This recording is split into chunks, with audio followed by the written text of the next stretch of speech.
Aloha, this meeting is called to order. My name is Malia Augustin. I'm the chair for the Nānākuli-Māʻili Neighborhood Board. This is the Nānākuli-Māʻili Neighborhood Board in person at the Nānākuli Public Library. Today is September 16th, Tuesday, and we're meeting here online as well. The rules of speaking, anyone interested in speaking will ask that you in person line up at the microphone. Attendees joining virtually, please raise your hand. And when recognized by the chair, state your name clearly for the minutes. Comments must be kept under 2 minutes. Officials' monthly reports under 3 minutes and presentations under 10 minutes. Our Sergeant at Arms will be keeping time, so please conclude your comments when the timer goes off. We have a fancy timer now that you all can see your time that's going off. So we're going to go ahead and start this meeting. Again, this is a community forum. Anyone here is welcome to speak and engage with the community as we focus on improvements and focus on issues that are of concern. We're going to start off with the pule. If I can have board member De La Cruz open us up.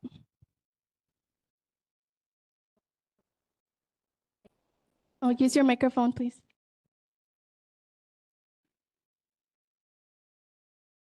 Mahalo, O Lord, for the breath of life. As we gather today in your holy presence, I ask the Holy Spirit to fall upon us for all the blessings that we have here gathered today in this meeting. May our leaders have the blessings that you have for us and clearly have the Holy Spirit in us as we communicate and go forth, and give us wisdom and knowledge to continue the spirit that you have installed in us to continue to serve the community. In Jesus' mighty name, amen. And thank you. And this evening we have a substitute and CEO assistant, Curtis, and he's going to go ahead and start us off with the roll call. Okay, roll call. Io, Augustin, Tector, Cowles, De La Cruz, Myers, Asinson, Manoa, Hano. Here. And Chair, you have quorum with 9 members. Thank you. So we're going to move forward with our agenda. We have a full agenda this evening, so please keep in mind our time. City Emergency and First Responder Monthly Report. We have Honolulu Fire Department here in person. Please approach the mic. Good evening, everyone. My name is Battalion Chief Keith Ito, Battalion 4 First Watch.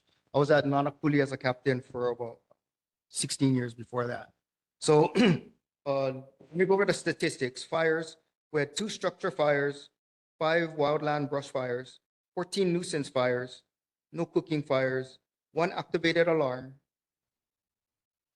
140 medicals, motor vehicle collisions with pedestrians, we had 1, motor vehicle crash collisions, 11 of them, mountain rescues, 1, no ocean rescues, and 2 hazardous materials incidents. The fire safety tip of the month is charge into fire safety lithium-ion batteries in your home. This year, the National Fire Protection Agency Association Fire Prevention Week campaign works to educate everyone about using these batteries safely. The lithium-ion batteries store a lot of energy in a small place. These batteries can overheat, start a fire, or explode if overcharged or damaged. By learning how to buy, charge, and recycle these batteries safely, you can help prevent a fire in your home. Buy only listed products. When buying a product that uses a lithium-ion battery, look for a safety certification mark such as UL, ETL, or CSA. This means it meets important safety standards. Charge devices safely. Always use the cords that come with the product to charge. Follow the instructions from your manufacturer. Buy new chargers from the manufacturer or one that manufacturer has approved. Charge a device on a hard surface. Don't overcharge the device. Unplug it or remove the battery if it is fully charged. Recycle batteries responsibly. Don't throw lithium-ion batteries into the trash or regular recycling bins because it could start a fire. Recycle your device or battery at a safe battery recycling location.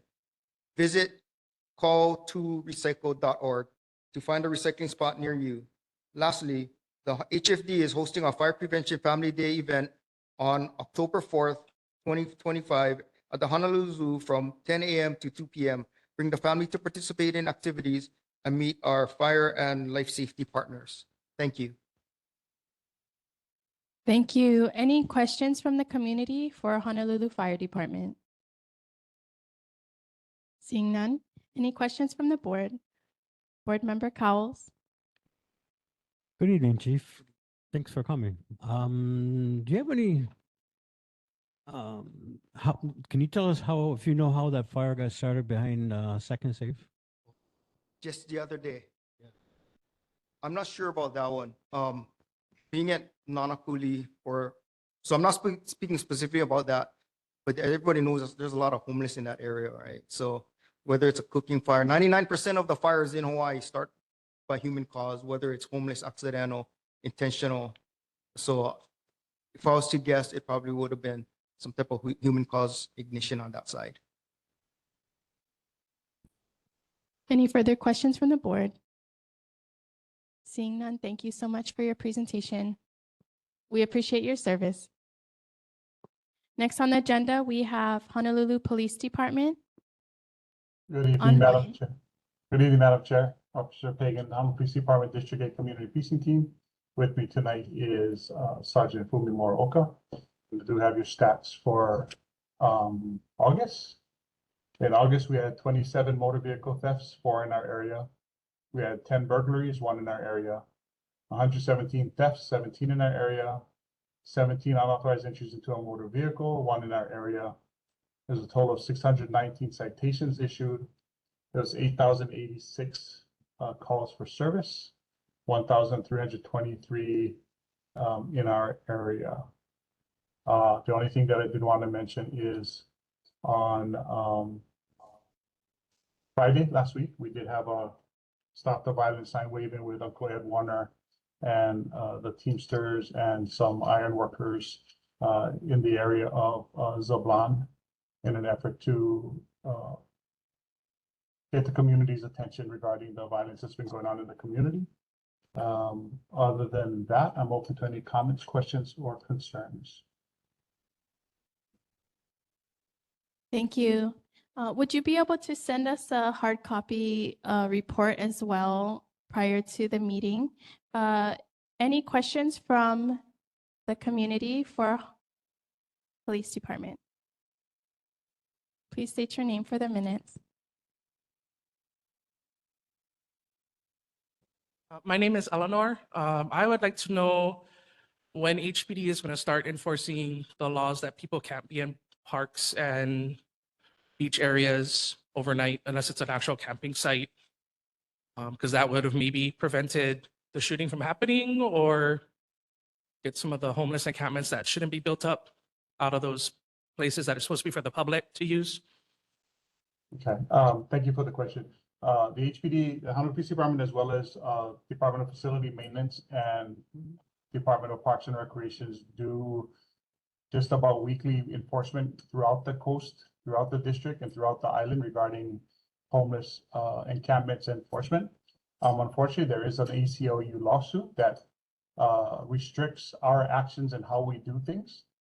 And unfortunately, because of those rules and policies and laws, we are not able to get them out as quickly and as efficiently as we would like to.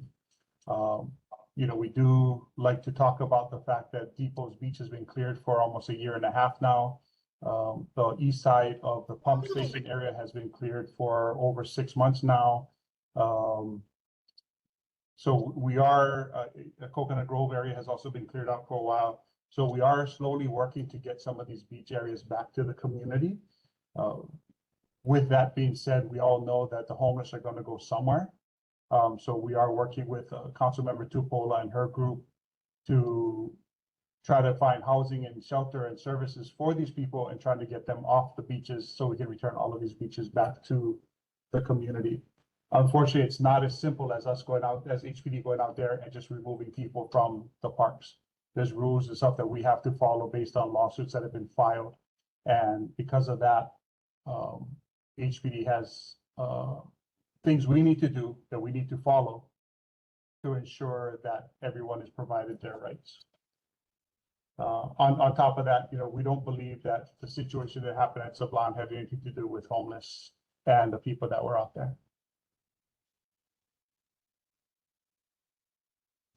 Thank you. Any further questions from the community for HPD? Any questions from the board? Here. Board Member Tector, Board Member Essenson, Board Member Meyer. Hi, thank you for all that you do. A quick question. So should be our protocol in the public with shootings, especially if we know the family members, both victim and perpetrator, without having to be a snitch, but yet because everybody in the public knew what happened, they knew the family, but it was just talked about. But what we don't want to occur is if you had standards, we knew it wouldn't spill into the school. So if you could help us with that. Okay, I'm a little confused about the question, but in regards to being aware of information that. Who do we who call? is- Do we call the schools in the event someone gets shot? Do we call you? Do we call a helpline? Who do we call If in you the have- emergency? You guys would be the first, but again, you tell Okay. me. Yeah, okay, so based on what I understand your question to be, if you have any information about something that has happened, by all means, call 911 and report it. I understand that some people don't want to be a snitch, but the problem is if we're not going to be a snitch, how do you expect HPD to do their job? You cannot blame HPD for not investigating and do their job quickly if you have information and you sit on that information. So unfortunately, some people are going to be hurt because people are reporting them, but that's the consequences of your actions.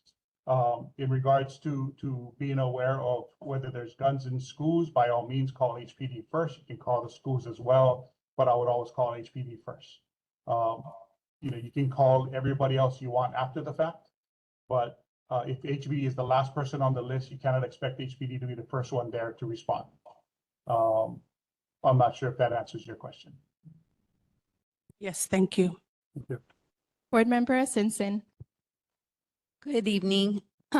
This question is regarding the SRO. I was made aware that the SRO is now going to be placed at Kapolei and Waianae High School. I know that it's not just a decision by HPD, but I'd like to know where that decision came from. Not expecting you to have that answer now, but if you can get that to us and why it was switched from Nānākuli to Waianae or Kapolei when we initiated it here for the intent of it being at Nānākuli High Intermediate School first, and the need is still at the school. So if someone can get that, and I know there's other officials online that can hear this question, I'm requesting that answer. Yeah, I appreciate it. Yeah, we were quite surprised as well. In regards to the SRO program, we do understand that these are the first schools, and because the program hasn't really been solidified as far as what their exact responsibilities are going to be in each school, my understanding is as that's developed and as the officers are trained in that capacity, the idea is to start moving those officers. If I'm not mistaken, I think they have 3 at each school right now.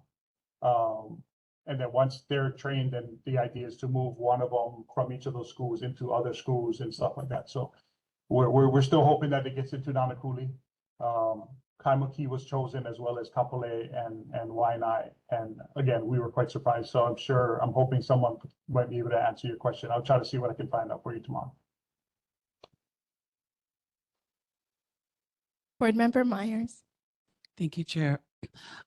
Corporal Pagan, the person that came from the community that spoke up about the homeless situation, she came to our committee meeting and she also wrote for housing zoning and brought up the concerns that she's been experiencing living across from the beach on Farrington Highway, as far as living in her home across the beach from the encampments near Hakimo Road. She also wrote a letter to Councilmember Tupola, and Councilmember Tupola on September 8th, and Councilmember Tupola has not responded.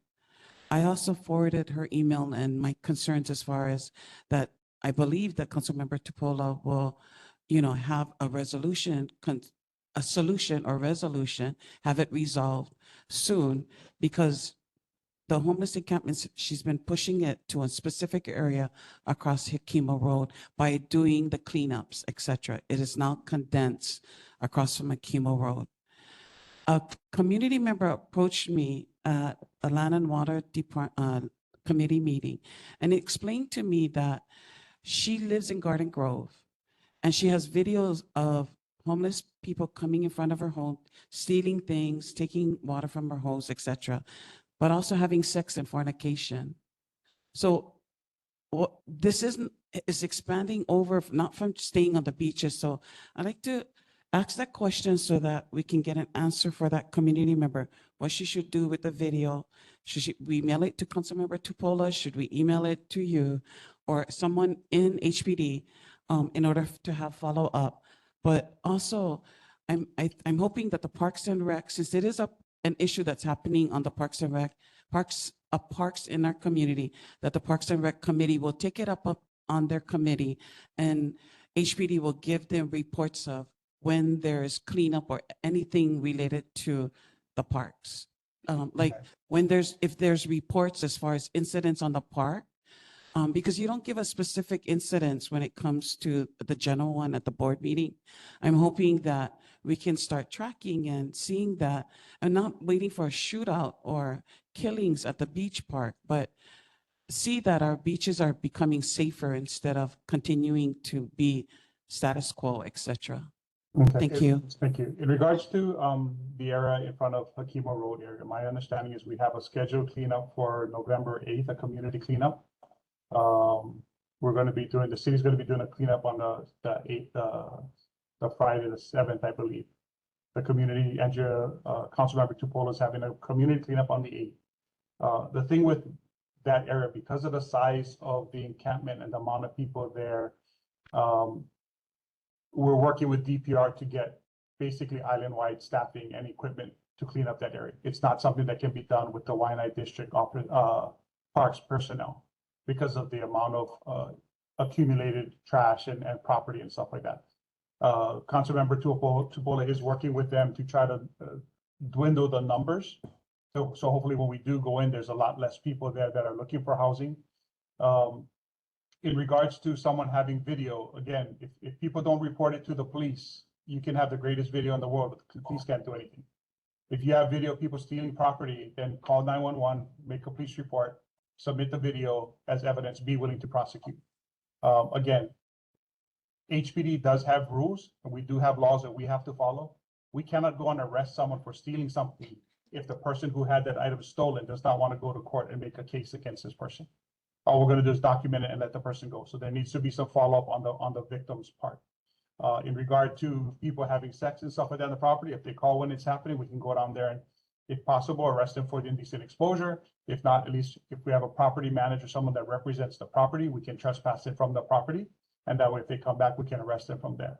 Again, we are looking for the community to get involved and report stuff and be willing to testify, because otherwise these people are banking on the fact that the community is not going to get involved. You know, when a community is afraid to get involved, this is what happens.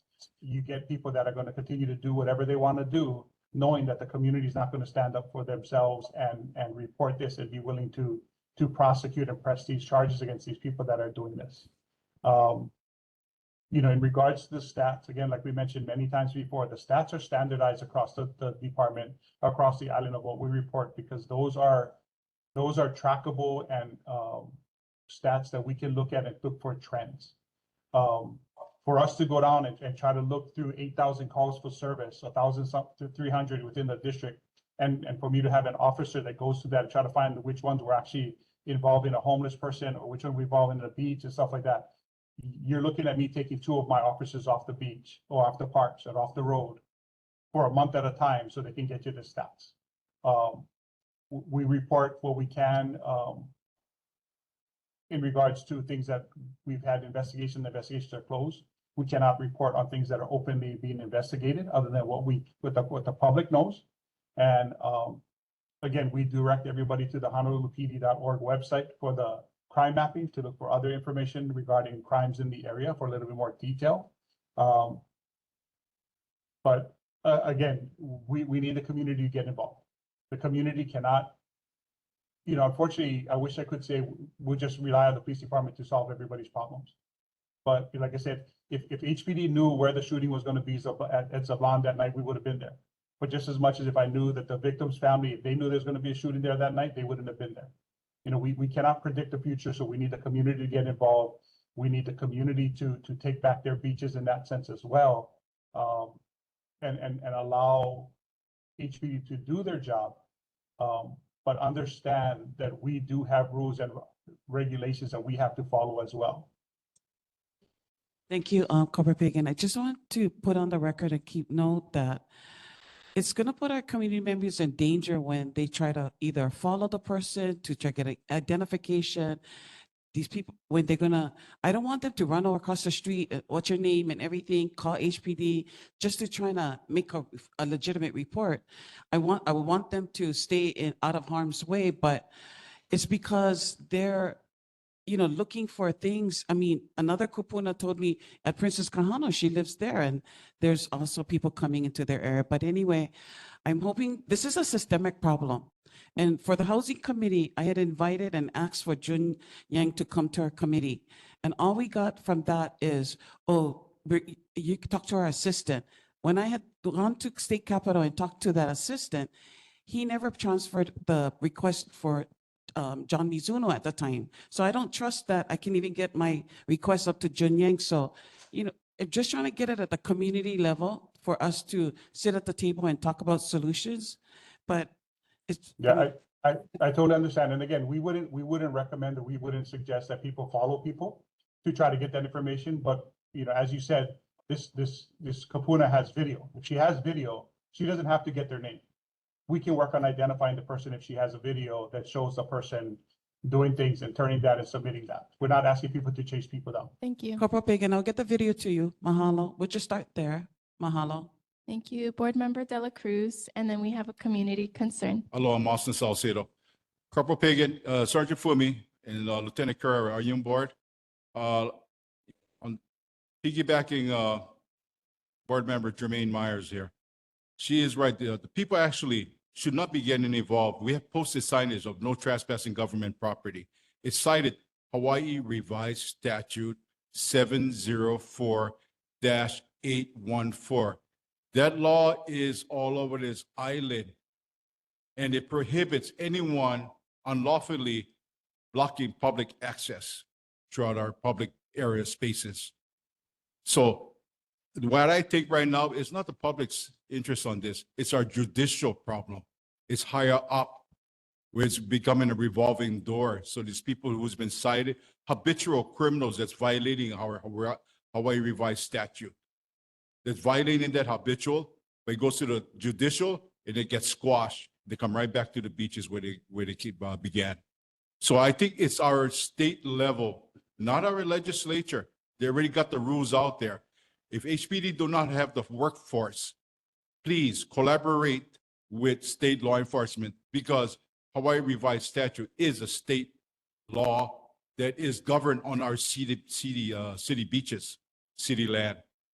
No trespassing. So have an MOA done with HPD and state law enforcement for assisting with the lack of officers that's on the beat. We cannot take any more officers what they're doing, but we can ask for state law enforcement, for their enforcers, officers, to accommodate the lack of awareness and presence in our area and on the west coast.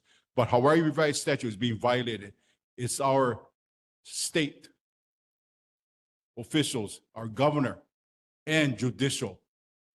So how it's going to be remedied, that's the remedy. Okay, just real quick, I know we're running out of time.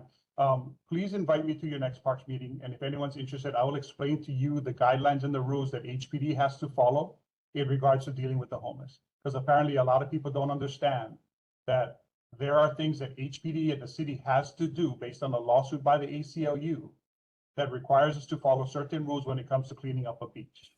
So it's not just a matter of having more officers. It's a matter of having officers with a truck that can store every single piece of item that's on that beach, would we arrest someone if they claim it's their property? So again, with the shortage of policemen, the only part that shortage of policemen come into play is if you want your 5 officers that work in Waianae, all at Hakimo Road, storing people's property for the next 12 hours to get those people off the beach, understanding that you're not going to have any officers available for anything else. So please invite me to your next Parks meeting. I'll be more than happy to explain to you guys the challenges that we have regarding the lawsuits and the guidelines that we have to follow with the ACLU. And hopefully people will understand where the problem and the issue lies. It's not just a matter of us not going out there and doing enforcement. The problem is if you go out there and I give you a ticket, you are concerned about paying that ticket or going to court or being arrested. A lot of our homeless community, they don't care about getting arrested. They don't care about getting a ticket, and they don't care about going to court. If there's a law that's posted on a park that says you can't be there and these people do not care about the punishment, how do you expect there to be any resolution if they don't care about the punishment? So again, please, Board Member Myers, please invite me to your next Parks meeting. I'll be more than happy to come and explain some of that information to you. The other thing I want to say real quick is please remember that the last time when the city tried to bring Honu to try to help with the homeless problem in the Nānākuli area, the Nānākuli board and the community refused to have Honu in their area. So, you know, if the city is trying to do something and the community is saying no, there's an issue with how the community and how city can actually do something. So it's something to think about. The Waianae Neighborhood Board, the Parks Committee, we just came up on the same subject matter, habitual criminals that's violating the HRS 704814. So this is the same subject matter that Nānākuli and Waianae has. So I think it's the attorney generals need to get involved with this thing. Thank you. Thank you. So we can refer you to Board Member Cowles, who is the chair for Park and Recreation, every last Tuesday at the Kalaniana Ole Beach Park. Board Member Dela Cruz, and this will be the last question for HPD. Thank you. Aloha, Corporal. Thank you for your service and your department. I am bringing this question up, the same question that I'd asked from Waianae Board. I had asked in Waianae Board the threat that was going through in Maʻili Elementary, and there was no response, a correct answer in that regards to the threat of the keikis. I want to ask now with you if you guys have protocol procedures on the threats when it comes to the schools. We're notifying the parents and having the children removed. Okay, I'm not familiar with the one that happened at Maʻili. I know that we did have one earlier this week in Kapolei area. Again, we were notified by parents and principals. We made our investigation. They attempted to locate the child. We did our investigation. Officers were made aware of the situation, and as available, officers were sent to the schools to pay attention to the schools. In regards to notifying all the parents, that is something that would fall back on the school. So I would direct you to the schools and the Department of Education regarding notification of the parents for threats like that, especially the ones that are made on social media. Okay, the subject that I'm bringing up was the Maʻili threat of shooting at the school, and parents were not notified. And it came to the credibility of the threat, and there was no protocol or procedures being said that is being followed by HPD or the staff of DOE. I'm bringing it up because it's been 2 weeks since that incident, and afterwards there was shooting, of course, in the subland. And then also in regards to the bullying that's in on DOE. I was wondering if HPD could, you know, briefly say the protocol and procedures, what you guys do to have the safety of our keikis when we do receive that, whether we wait for credibility of a threat for our parents to be notified and know and make our decision to have our keikis in school or not. And also request that if there's a possibility of, instead of HPD dealing with DOE, can you guys also work with the Board of Education? Okay, so in regards to the credibility of the threat, we take every threat as a credible threat until we determine that it's not. But again, we investigate what we can. We don't tell everybody what we're investigating. The schools have the option to whether, in the case of the one that happened in Kapolei this week, one of the schools decided to shut down. They closed down the school. That's on the schools. That's on the state. That's not on the HPD. So again, that would be something that the DOE or the state would have to decide. HPD cannot tell a school to shut down. We would give them our recommendation based on how credible we believe the threat is. But again, that's not determined until we actually have time to investigate it. So again, your question may be better addressed if you talk to DOE in regards to them as well as the DLE, because again, the state runs the schools come under the state, and DLE is a state law enforcement agency. Mahalo for your answer. Thank you, Corporal Pagan. We appreciate your service and all the HPD officers out there. You have your job cut out for you, and the community is very concerned about safety due to the rise in crime. And so we wish you guys the best out there. Continue to serve our community. We appreciate it. Understandable. Thank you. You have a good night. Next up, we have Honolulu Ocean Safety Department, Kelly Croney.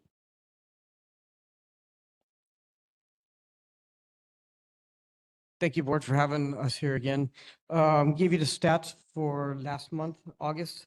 Kauai Point, we had 15,000 attendance of 15,509 people.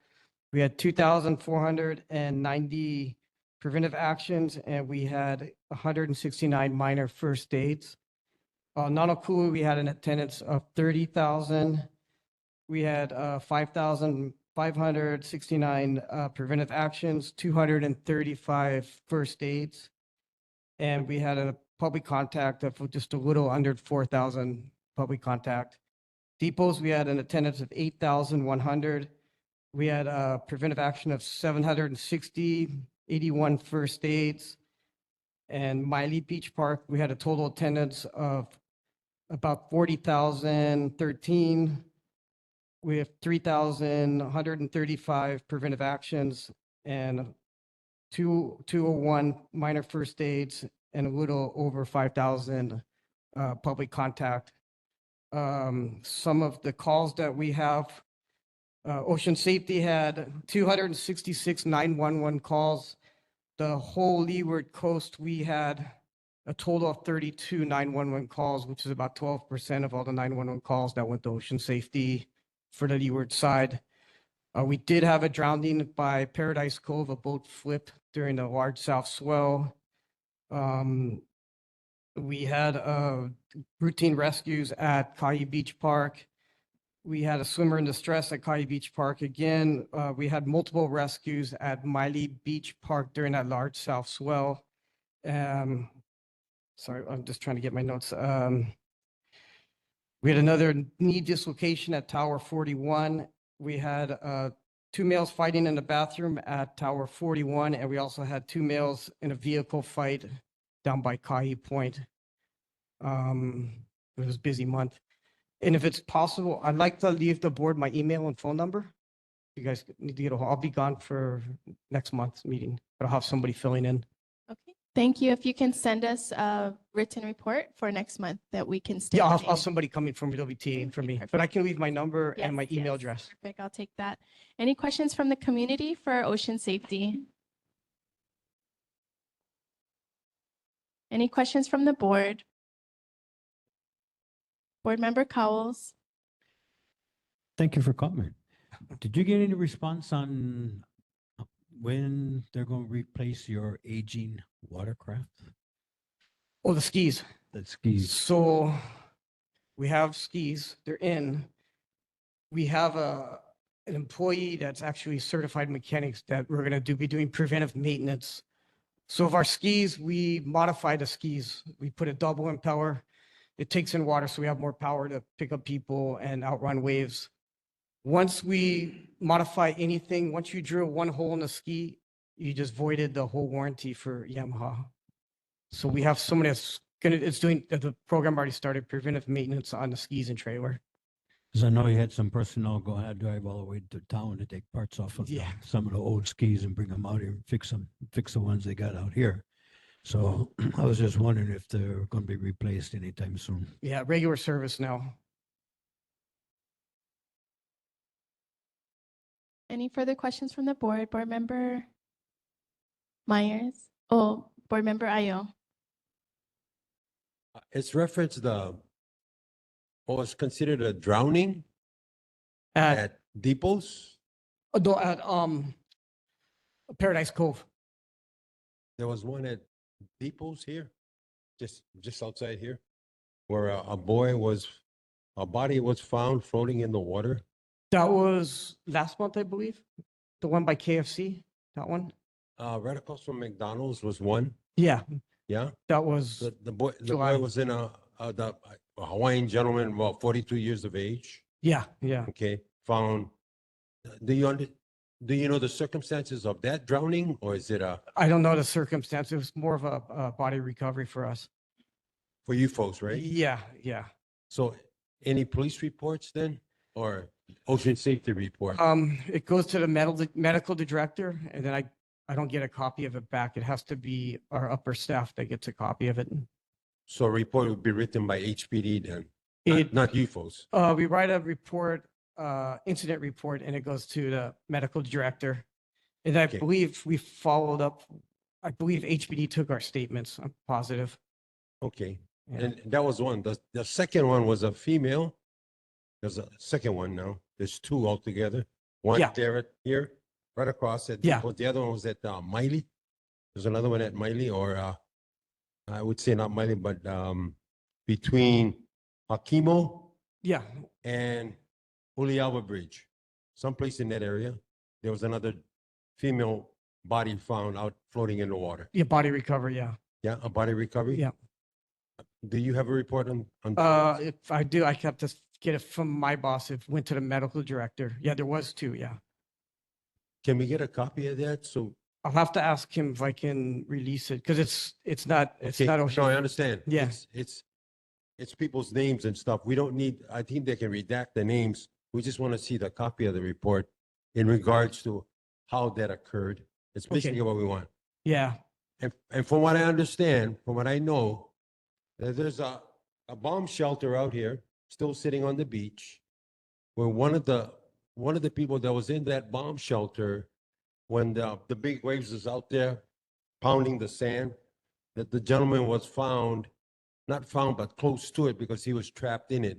So he was found outside of it when the body floated out of outside. the yeah. bomb shelter. So that's where the body was found, outside in the water, but he was actually trapped inside of the bomb shelter that's still sitting on the beach. Yeah, That's what I know. I'll try looking, I'll talk to my boss and see if I If can you get the can, release. and then Yeah, you can contact me through the on the email. board, Yeah, because I'm public safety chair. okay. Thank you. If you can give my email, then perfect. Thank you. I'll provide the board with your contact information. Board Member Myers. Thank you, Chair. What he's referring to, I was going to address during my report because it came to my attention. So I was just surprised that Board Member Paul brought it up.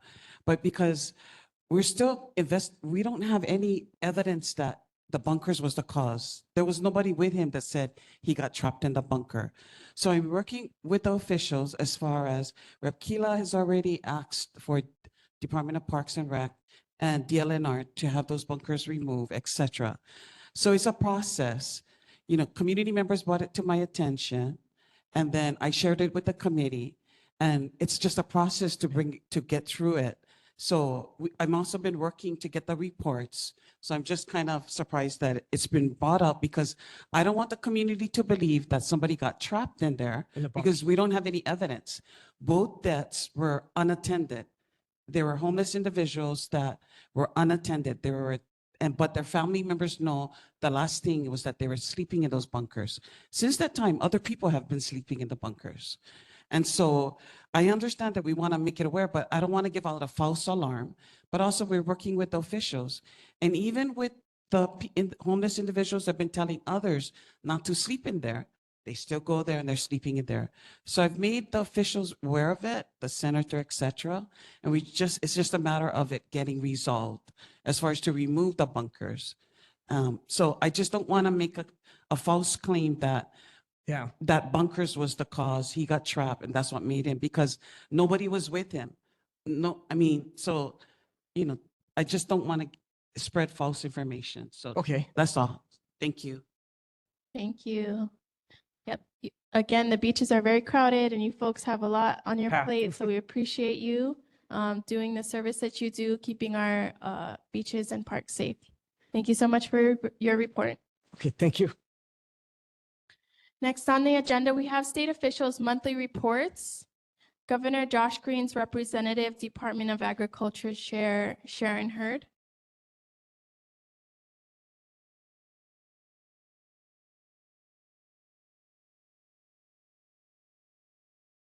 Moving on to State Senator Samantha D. Court.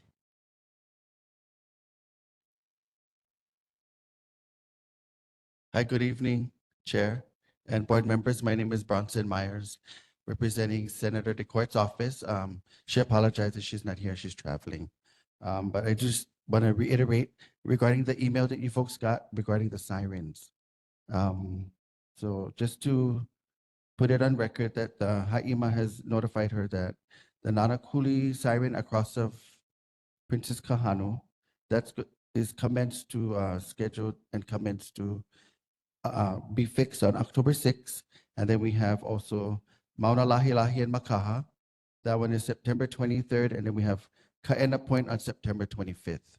And also regarding board member Asinsin here, she had a request at Senator's Town Hall at Arc of Safety and YNI regarding having different entities or meetings.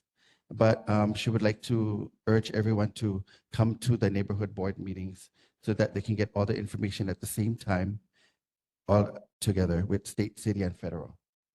Okay. If there's any other questions, you can give me the questions. I can take it back, or you can email Senator direct at hawaii.capital.hawaii.gov, or you can call our office 808 for 586-7793.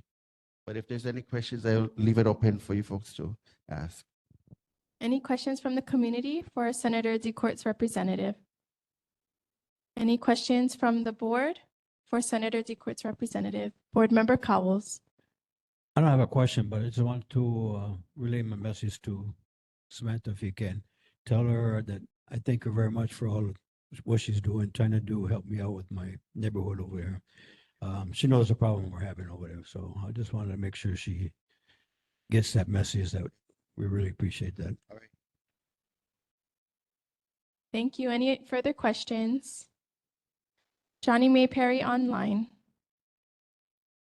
Thank you, Chair.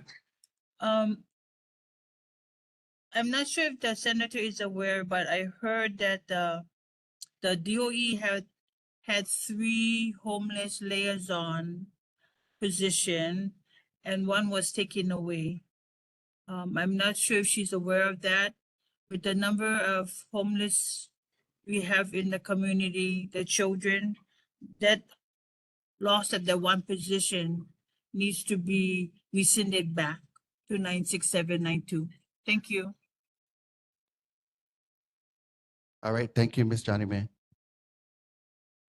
Thank you. Any further questions? Seeing none, thank you so much for your report. Moving on the agenda, we have State Representative Darius Kila. Hello, board. Thank you, Chair. I know you folks have a jam-packed agenda, so I'll try to keep it real quick. I want to thank everyone for attending my DOT town hall that we had last week. It was an informative session. Always one of the best discussions with Director Stefan. Truly enjoys this community and talking with our community. I'd like to invite the community to attend our next town hall discussion meeting. It will be at December 25th at the Māʻili Kalani Ho'oka'a Learning Center here in Māʻili to talk with DHHL. From 5 to 6 p.m. They'll be doing beneficiary services regarding application, regarding waitlist, and regarding future projects and whatnot. So they'll be there, and then from 6 to 7:30, we'll be having a presentation from the department. And I think whether you are a beneficiary on paper or just a supporter or wanting to see the department and what they're doing, I think it's always good for folks to be involved with the department because the mission that they're charged is really to serve Hawaii beneficiaries and our Hawaii residents. And gosh, I know there's just so much going on in the community, and I thank you folks for your patience and just understanding and willingness. I've come out in a position of just letting you folks know, and whoever's in the room, I'm vehemently supporting the position of Kamehameha schools and their future potential litigation. And there was an ask to organize a community sign waving in the West Side to show solidarity and support for KS. And I would like to let you folks know that Kamehameha Schools is doing their own things, and things that are driven by the community are separate. And I want to make sure that's very clear. I don't want people to think that KS are coordinating these things grassroots and whatnot. So with that, I will open up to any questions, and thank you folks for your time. Thank you, Representative Keela. Any questions for our representative from the community? Johnny May Perry, online. Thank you, Chair. Rep. Keela, I do not support HR 37 and ACR 44. This is regarding extending rail to Colina and 96792. Thank you. Thank you, Johnny May. The session is no longer going, so those resolutions are being scheduled and heard. And I hope that you know that I am trying to figure out creative and potential solutions to help get transportation into the community, because roads aren't the only way we're going to solve our problems. So if that's your position, I thank you for raising that. Mahalo. Thank you. Any questions from the board for Representative Keela? Board Member Myers, Board Member Asinson. Mahalo, Rep. Keela. Thank you for the DOT Transportation Town Hall. I felt it was very engaging. Mahalo for bringing out Ed Sniffen, the Director of Department of Transportation. It's always great to be able to dialogue with the decision makers, but also for them to see what we, and hear our voices right from us, from the community. And he was very engaging and very open to receiving. I just also wanted to let you know that yesterday I attended the Hawaiian Homes Commission meeting in Hilo, and under C2, they had about the racetrack, with the world-class racetrack developers that want to build it in Kalailoa. And I did go ahead and testify that at your meeting that, Auntie Kale brought up a very valid point about, we have people that are using our roads, and we're concerned about them using Pa'akea, making it a speedster once, and so I did bring it up that we would like them to take into consideration making it affordable and available for our local drag racers, because at the point when the presentation, it was like world class, and it sounds like it's going to be a whole entertainment center. And I'm just concerned that it make it unaffordable for, the old time Kalailoa racetrack locals down this side, especially. So just wanted to give you an update about that, and mahalo you for always having effective town hall meetings. Mahalo. Thank you, Board Member Myers. I'd be remiss, and I also thank the Department of Transportation Services that were there to update the community about proposed bus line changes. And obviously, we're not there yet that it's going to start affecting our side, but I thought it was super important that community be aware of how we feel and what they're thinking, because my whole thing has been two realities can exist. We can push for folks to use Skyline and create dedicated lines, and also allow folks the opportunity to use the Sea Country, the 40 in its entirety as it exists now. I think both options are working well, and I'll be frank, in concept, I don't think public transportation should be a revenue generator. And when the council is discussing raising some of those fares to offset costs, when you have a robust public transportation system, you may lose money in the operation, but the ultimate cost savings is the effect that it has on Hawaii residents or other folks who are not using cars. So I appreciate that. And then to your other point, Board Member Myers, that was the first I heard of the racetrack concept, and I think it's encouraging to see the department want to pursue all these commercial land projects and leases. But I'll tell you and my colleagues that I think it's important for the department to raise revenues in any shape or form, but I also would, and you would agree, I think, that this is a department enshrined in Constitution, and that does not negate the kuleana responsibility of the legislature to support the Department of Homelands in its mission as well. I don't think there's an expectation of other departments to generate the revenue. And I just want folks to know that it's important they can, and also important we support them as well. But I was conflicted because I was under the impression the city was taking on the kuleana. But that's a discussion for later. Thank you. Board Member Simpson. Thank you. Hi, Rep. Kila. Just a quick question. I know that you're a big advocate for our valley, and so I'm asking for you to help us out with this SRO. Again, I don't think I'm gonna let it go because we started it here, and it's like me asking for help in my home and then my neighbor benefiting from it, right? That's basically what we're doing. So I need somebody to help us advocate for that SRO at our school, because there's still a lot of challenges happening at Nānākuli High and Intermediate with bullying, with families showing up on campus. Like, there's a lot, and I think the community may not be completely aware of what's going on, but I know that you guys are. So please, I'm asking for you, and honestly, all of our officials to advocate for that and not to give up on something that we initiated. We should be benefiting from this very thing. Thank you, Board Member Simpson. If you folks, I mean, it's no secret that you, Uncle Paul, and I, this has been Nānākuli's baby. And when I was told that it was not implementing in the pilot, I was, for lack of better words, just as heartbroken as you folks, because we were ground zero for the need and advocating for the DLE expansion and law enforcement. And when I discovered it was, so mind you, it's not just Waianae Kapolei, it's also Kaimuki. DOE said it was HPD, HPD said it was DOE. And between myself and Councilmember Tupola, we've still yet to get a clear position on where they're at. And from my understanding, the officers are either just completing their training or they just arrived at the training in the US where they had to get shipped off to. And I think it's great, but we all would agree that we don't need a pilot to know that our West Side schools desperately need the support and enforcement. So I would tell you that between myself and Councilmember Tupola, we are trying to discover if we are not in the pilot and this is the plan that they're moving forward, when is it going to be codified, or at what point of the metrics do you measure? Is it week 1, week 2? Are you going to wait till the end of the school year? Because I am very well aware that although Nānākuli High School has a small student population, I could argue if you were to put the ratio of students and calls of service to any other school, I'm sure it would match or be accordingly. So for lack of just better words, we're severely disappointed too. And when we only found out after the fact, not during the negotiations.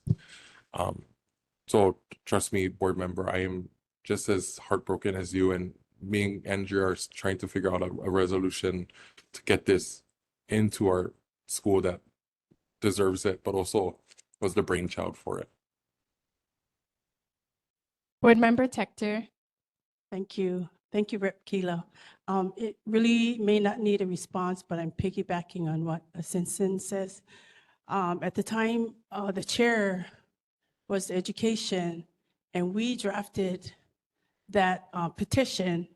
So it really took us almost 2 years to get even a response. So now we got neglected. You teach us how to do it legislatively, and then we go through the process and then get ignored. So if you can expedite it, that would be awesome.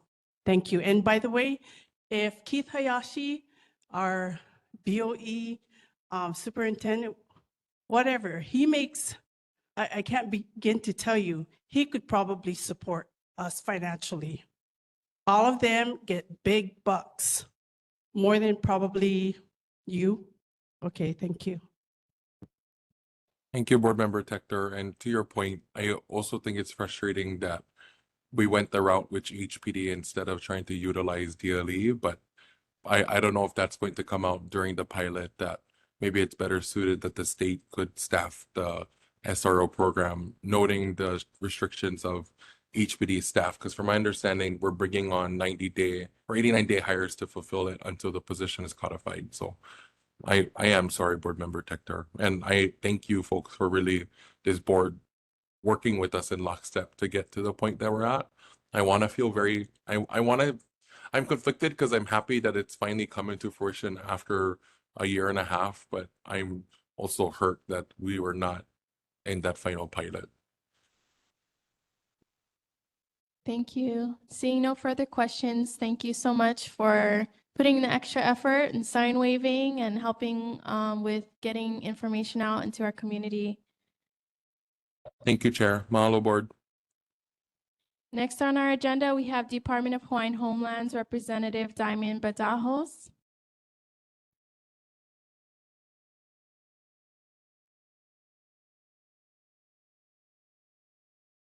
Next on the agenda, we have Office of Hawaiian Affairs CEO Stacy Ferreira.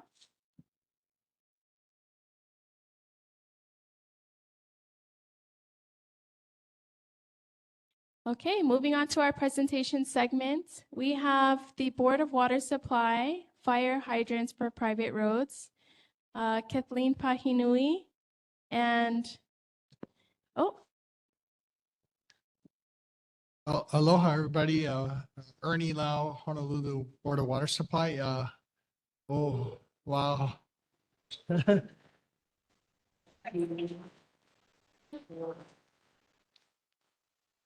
Mahalo for the lei. I didn't expect it. Usually when I go out, I don't get this kind of treatment. So it's a great honor. Mahalo. Mahalo. I just wanted to introduce the BWS Ohana I have with me tonight, Kathleen Elliott Pahinui, who's also our representative to this neighborhood board. We also have from our Capital Projects Division, Mr. Lester Fujikami. Lester.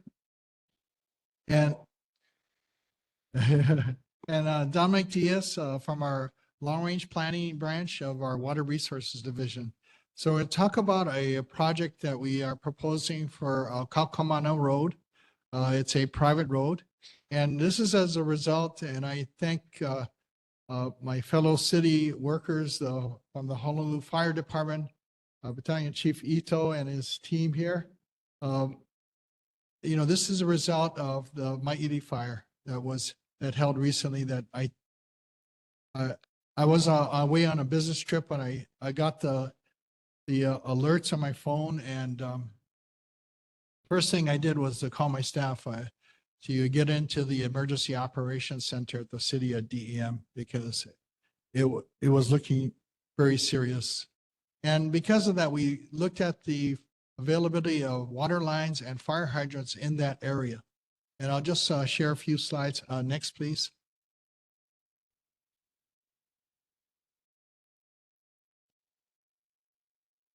Okay. Thank you. So tonight I want to talk about a proposed water line with additional fire hydrants to help improve fire protection to this whole community. Some of the design considerations that we can take into account, some of the preliminary cost estimates and a tentative schedule. Next, please. So this is a map of our water system in this area. So you have, I believe this is Farrington Highway that runs along the coast here. You have different streets.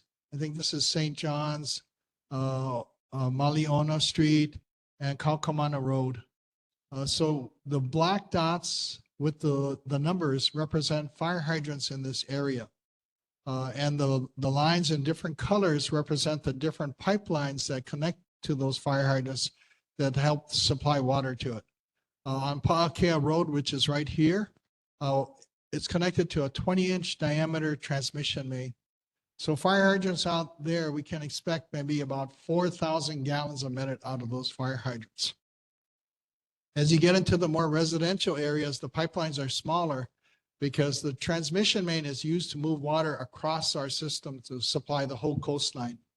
But the smaller what we call distribution mains, 8-inch and 12-inch mains, also have fire hydrants, but their fire flow rates are designed to satisfy fires for residential structures, usually in 1,000 gallons a minute or more in a community.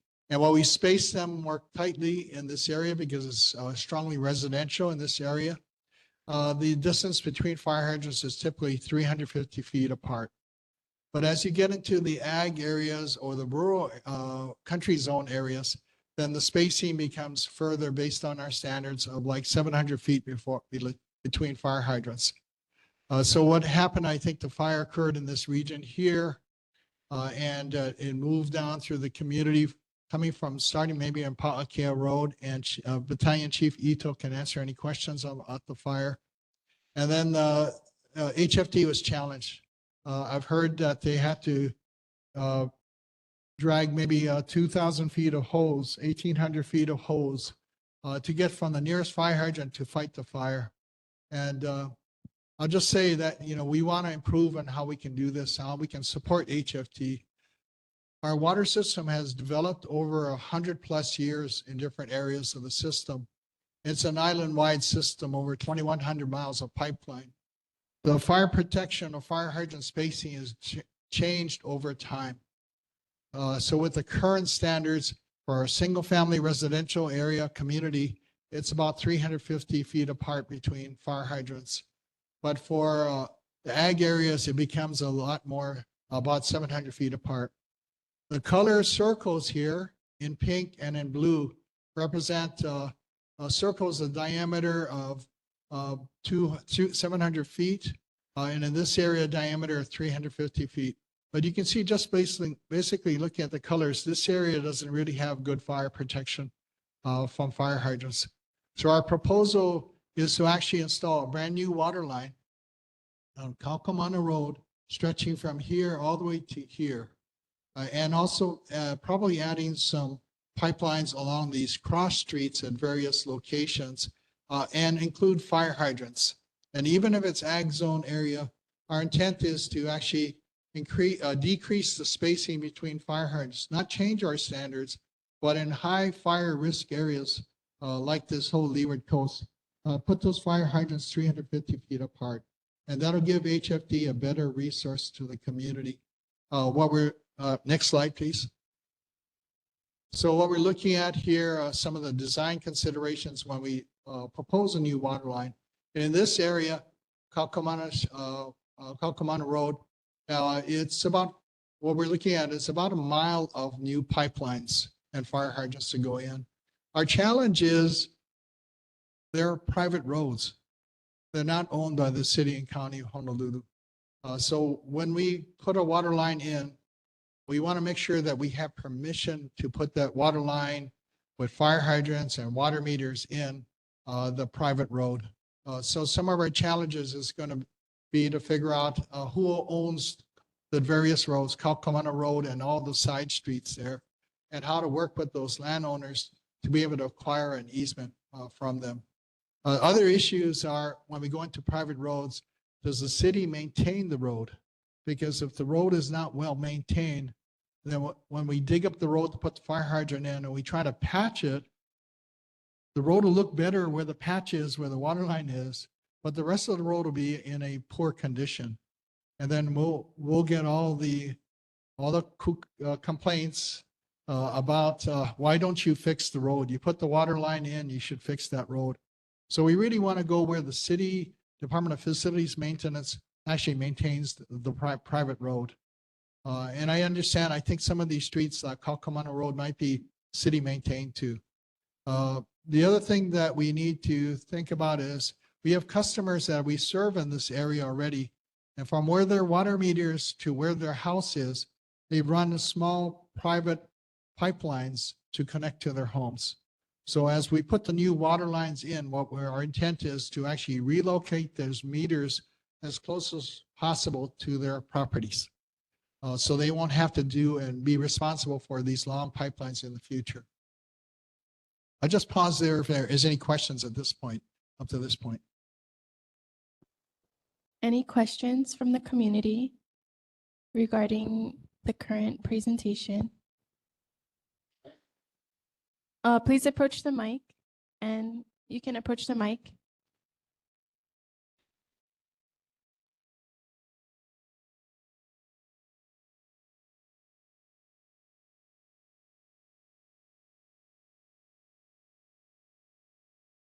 Thank you, and I approve of your whole setup. Just do it. Yes, ma'am. Yes, ma'am. Oh, I'm Lily Kabinatan, and I live right across where that fire was. And yes, we do not have fire hydrants, and it was a big disaster. As far as, we can dedicate that road to the Board of Water Supply, to the city or whatever. We don't maintain roads. So we'd prefer actually just to have an easement so we can put our pipe, fire hydrant pipe, connecting pipelines and fire hydrants and water meters in the road, in a private road. But we are not looking to actually acquire the whole road. Yeah. It's fine. You can have whatever you want. Well, thank you, ma'am. Thank you. Aloha, ka puikili I kua kamai. O ka aina ho o pula ka awawā, wai nai mai au. I support the project too. But like so many things, where's the money coming from? Because Department of Hawaiian Homelands, a lot of our roads, which are pretty good roads, but the county's not accepting it. So, here we have roads that are similar, private. I guess if you were to consider the department as a private landowner, but the department is paying for road upgrades. So this means that us as a public and as a public service, because it is wildfire that we want to deter and we want to prevent and to manage, it's just the monies. So is this going to be even further increase from what's already been laid out this past years to accommodate not only Maʻili, but other wildfire areas like Waianae Valley, like Kea'au, like even on the Waimanalo side? So I mean, we have a lot of rural areas. So the equality and the parity on that, how are we going to afford these much needed resources? Because it's so much more expensive to replace it than to prepare for it. Hello. Mahalo, that's a really good point. I'll just say, so it's real clear, the water lines and water system in Hawaiian homelands and the homesteads, Board of Water Supply maintains and replaces them when they need to get replaced. We take the Kuleana for that. We work closely with Hawaiian homelands, and that's been a long relationship with DHHL. And we're going to continue to have that relationship. The question about these areas that we previously didn't have water lines, and because this, I think what happened with Lahaina was like a wake-up call to the whole state. And we saw suddenly this new threat that previous to this, we were thinking about, oh yeah, a house might burn here. We got to make sure we have enough water for HFD to put out the fire in that one house or maybe a couple houses, but not a whole community catching fire like we saw tragically at Lahaina. So that rethinking is now, that's something new that because of, and some may disagree with me when they think about climate change, but the weather is changing. The leeward coast is getting drier and drier. We see that rainfall is going down over time. So we have to prepare for the future. And this is a new thing that we have to now look at more closely. Areas that are high risk or even medium risk or low risk, where the wildland area interfaces with the urban area and comes into contact. We are looking at those areas and looking along the whole leeward coast. I've asked Dominic and his team, they're working on an update to our 30-year water master plan to also look at this whole coastline, because there are large parcels that are in agriculture or country zoning and the types of use that is occurring on those lands. And do we need to install more infrastructure where we didn't have infrastructure before? The challenge is how to provide safe, dependable, and affordable water service to our community now and into the future. And Board of Water Supply, we depend on you folks all, including myself, paying our water bills. And that is the revenue that would pays for the operation and maintenance of our island-wide water system, but also pays for our capital improvement program, our CIP, to replace old pipelines, to install new pipelines, fix pump stations, develop new water sources. Those all come from our rates. So our challenge is how we're going to reprioritize and stay within the budget that we have, because in 2023, the board adopted a 5-year set of rate increases. We're not going to change that. That goes all the way to 2020. I think the last one is July 1st, 2028. But we're going to live within our means and have to kind of reshuffle how we prioritize our capital improvement program projects to account for some of these areas. We won't be able to do everything. I want to be clear. We don't have enough money and also manpower or resources to actually replace all these water lines, install all these water lines around the island in a few years. It is going to be a process over time. So if I could go back to the slide presentation, I'll give you some idea on the timeline and the steps and the estimated budget that we're talking about to actually install these new water lines. And we just have one more question from Yes. community. This is Salcedo. Hey, Salcedo, you know, my concern, Uncle Ernie, about this, I agree with fire hydrants, okay, because we do need it down here in the district. But my concern is every time when there's a fire hydrant, there's gentrification follows. And I'm concerned about the kupunas and people that's been living there, because some of them has cesspool and septic tank. So once the fire hydrant comes in, there is a high possibility a sewage line can come in, forcing the kupunas that's already on a fixed budget to hook up. So if that's going to happen, then we'd like to make sure their grandfather clause in on the septic tanks, that they don't have to be forced to hook up to a city line if there's anything. Because, and you also mentioned about the department facility maintenance, and that's the city. Lord have mercy, they can't even do their parks yet. And, you know, more things can be added. So I really want the board to think about this, because this is a high possibility what's going to happen. Fire hydrant is all right. But once every time it's fire hydrants, there's gentrification and gentrifying that comes in our community. So that's one of the things we got to watch, because that's what's going to price our proponents out. And they're very happy now. And you're talking about water. Why is life? But when is the water? I mean, you know, all of water going to step in and said, enough is enough. We are on an island, we only have so much water. We don't need no more gentrifications, gentrifying. We standing up on our behalf, the community is standing up on your behalf. We also need you folks, because you folks know the calculation of the water. So that's what I have to say. So this is a big concern. Thank you.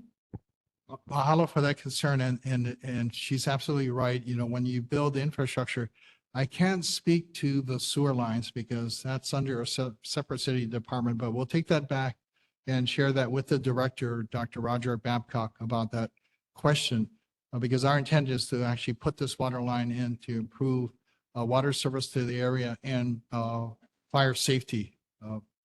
The reality is when infrastructure goes in, then the issues of the development might come in. You know, that people want to put up houses, do other things in this area where the infrastructure has now been improved. She's absolutely right. I just want to be just upfront with all of you that there's pluses and minuses to doing that in terms of development. But for safety, the water line is, I think, important to improving fire safety in this area for the community in that area. Next question. Mahalo. Aloha, thank you very much. Alokana Keli'i Ko'opua, Waianae Valley. And I am in support of the fire hydrants. Back in the day, back in the 60s, our home had burned down because there was no fire hydrant. And we were right below the comprehensive health center, right next to the fire station, but where there was no fire hydrants. Even by the time they tried to throw a hose into the canal, it was too late. It just consumed our home. And so hearing that we're having more fire hydrants, and being in Waianae Valley, I've seen the difference of Waianae Valley Road. We have so many fire hydrants now. And it just helps the community, our farmers, and our agriculture to have something like that available. But the concern, like Tita had brought up too, is when you have infrastructure like that, there's a cost. And if we're not planning well in sewers, we are now mandated to have sewer line. Our kupuna, and I'm talking about especially in our homestead lands, when this was built 40 years ago, it was never thought about.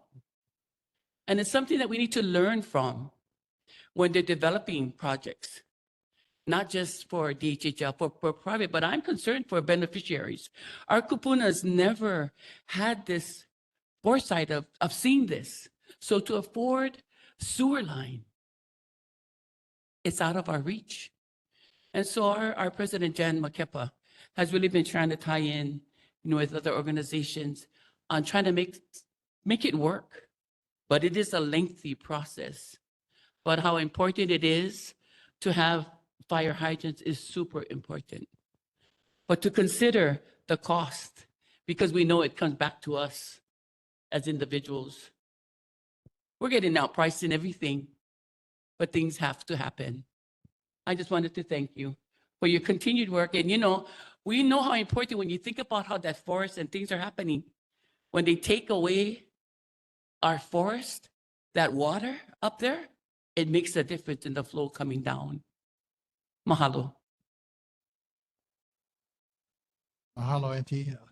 If we can go back to the presentation, just a few more slides, and I'll try to, sorry to take so much time. Next slide.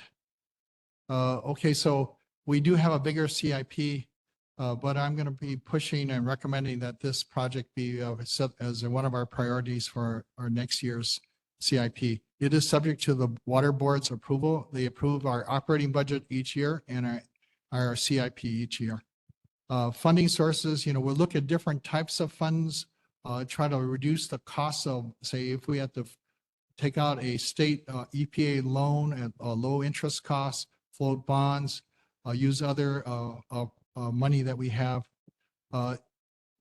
And some of the issues that we'll have to deal with is the environmental permitting issues under Chapter HRS 343. I talked about the easements. We think that might be a 2-year timeline because there are so many different owners of the road. If necessary, we may even exercise eminent domain or condemnation authority. We prefer not to do that, but that's last resort. Design is maybe 3 years because the permitting process is long. Estimated cost for the design of these water lines is around $800,000. Estimated construction costs will be over about a 2-year period, about $4.2 million. But the cost could be even a little higher. So this is about total about $5 million. I guess it could be in the $5 to $6 million range at the time that we actually go to construction. So this is just, the timeline is long, but we're committed to moving forward. The cost is high, but this is what it costs to put in water lines and fire hydrants and water meters in our. Unfortunately, cost is not going down for us like everybody else is facing. Thank you. Next slide. Okay, that's it. Mahalo. Questions? Sorry, Chair. I'm kind of. No, we're okay on time. We're going to open up for questions to the community first, then to our board members. Thank you. Aloha kapua. I just want to encourage you and thank you for what you've done with our Red Hill against the Navy. We do have that case that still want to hold the Navy, the U.S. government accountable for that water that they have damaged and all the people that they have hurt. And obviously, it affected their own American citizens as well as our own residents here. So I really want to thank you for being the leader and the hero that you are for Oahu and for our future generations. So I'm hoping that we'll be getting some funds from that litigation as well, because they really couldn't afford to pay what is actually due. But we will definitely get everything that we can out of them. Mahalo, Ernie. Mahalo. Any further questions from the community? Johnny May Perry online. Thank you, Chair. Mr. Lau, thank you for joining us tonight. So in regards to the fire hydrant, there's no cost on a human life, number one. And since Lily Kabanatan approved it, it's okay. Thank you. Have a great evening. Mahalo, Johnny May. Aloha. Thank you. And we also have one more question from Ginger Birch.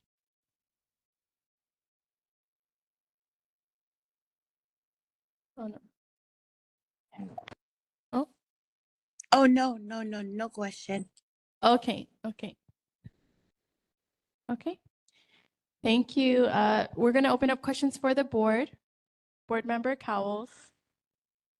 Thank you for that presentation. And Kathleen, thank you for showing up tonight. I appreciate that. But welcome back. Mahalo. It's been a long time since I've seen you. I did have two questions, but one of them was partially answered here for the timeline of when it's going to be done. It shows on there your map that Kakamata runs from St. John's all the way down. Technically, St. John's is from that corner, from St. John's Corner to Māʻili Elementary School. That small stretch is technically St. John's Road. I live on that road also, but down where Lily Kabinatan lives and beyond, from my street all the way down, there are 0 fire hydrants. My side of the street where I live is considered residential. Right across the street is considered agricultural, because they used to have the egg farm back there. Now it's owned by a Chinese guy who don't know who it is. But on the sides of the east side of the road, there's a wide easement, wide enough. A lot of us homeowners, we paid $30,000 more plus to have our water lines replaced in that area, because those water lines were put in when that subdivision was built. That was who knows how many years ago. My water meter is 150 feet away from my house down the road, right on the corner. My water meter sits right on the edge of the road. And I get these school buses. Some of these school bus drivers still learn how to drive. I'm a CDL driver, but some of these guys, they cut the corner. I had a semi-truck driver come down with a lowboy carrying a bulldozer. He cut the corner, ran over my water meter, broke the concrete box, ran over 3 other water meters next to mine, and he kept going. So that was one of my questions is, how do I get one of those concrete boxes back out and put back around my water meter? I'm sorry, if you give me your address, Okay. we'll get it Yeah, replaced. I'll And get your it to you later. neighbors, if they're all broken, well, that's our Kuleana. Yeah, I'll get it to you later. And then the other one is, partly is the fire department, they had one hell of a job trying to put out that fire. I was there, she was there, we were helping the residents, evacuating the residents, and we were watching how the fire department was struggling because they had to go all the way down to Māʻili Elementary School, fill up, take them back, transfer from there to another truck up there, a pump truck up there, so they can try and put out the fire out there. And unfortunately, it's my good family friend and Lily's neighbor that lost his house, his business, and a dog. And all because there are no fire hydrants in that area. From my street, from the corner, all the way down to the other end of Kakamana, 0 fire hydrants. So I would really appreciate it if you could push to have fire hydrants installed on that road. It would Yes. help out a lot. Thank you. Thank you. Board Member Tector. Board Member Myers. Hi, thank you very much. So how can we help with the private sector? People that live there, do you need us to have a letter from them, and that way it should be contracted that if we're going to get a buy-in from them, that they're not going to, get the cost given strictly to them. So, and the concern with making sure, as Ms. Salcedo has said, that the sewage be grandfathered in so that we're clear. But Yeah, how can we help? yeah, thank you for those questions. I can, we'll communicate to the Department of Environmental Services on the concerns about the sewer. On the water side, I think when we go out and start to research who are the owners, if we don't mind, Chair, we can send that letter with no name on it, but with the request that they contact the Board of Water Supply to talk about giving us an easement to be in Kaukaumana Road and any of the other roads, the cross streets that we want to put a water line into. We could use because your Ohana, you know the community better than us. If not, we're walking down the street or trying to mail to addresses that we can find. Mahalo. Thank you. We'll assist as much as we can. Board Member Myers, Board Member Dela Cruz. Thank you, Chair. Mahalo, Mr. Lau, for coming to the Land and Water. I'm grateful for having attended that meeting when you gave this presentation. And I think what is important for our community to consider is that on the map, Maliona is on the Waianae side of Maʻili Elementary, Maliona. And Kula'aupuni is on the left side, and Kaukaumana is on the right side, on Pa'akea side of Maʻili Elementary. So if you think of that boxed in, the only Kula'aupuni has fire hydrants, unless you have that side worlds. But if there was a fire between Pa'akea and Kaukaumana, currently there's no fire hydrants you have to go all the way from Pa'akea. And from what HFD said that night is that it's a long distance, right? It was 4 truckloads food, but there was 2,500 feet away in order to get from Pa'akea to the Ahuna property.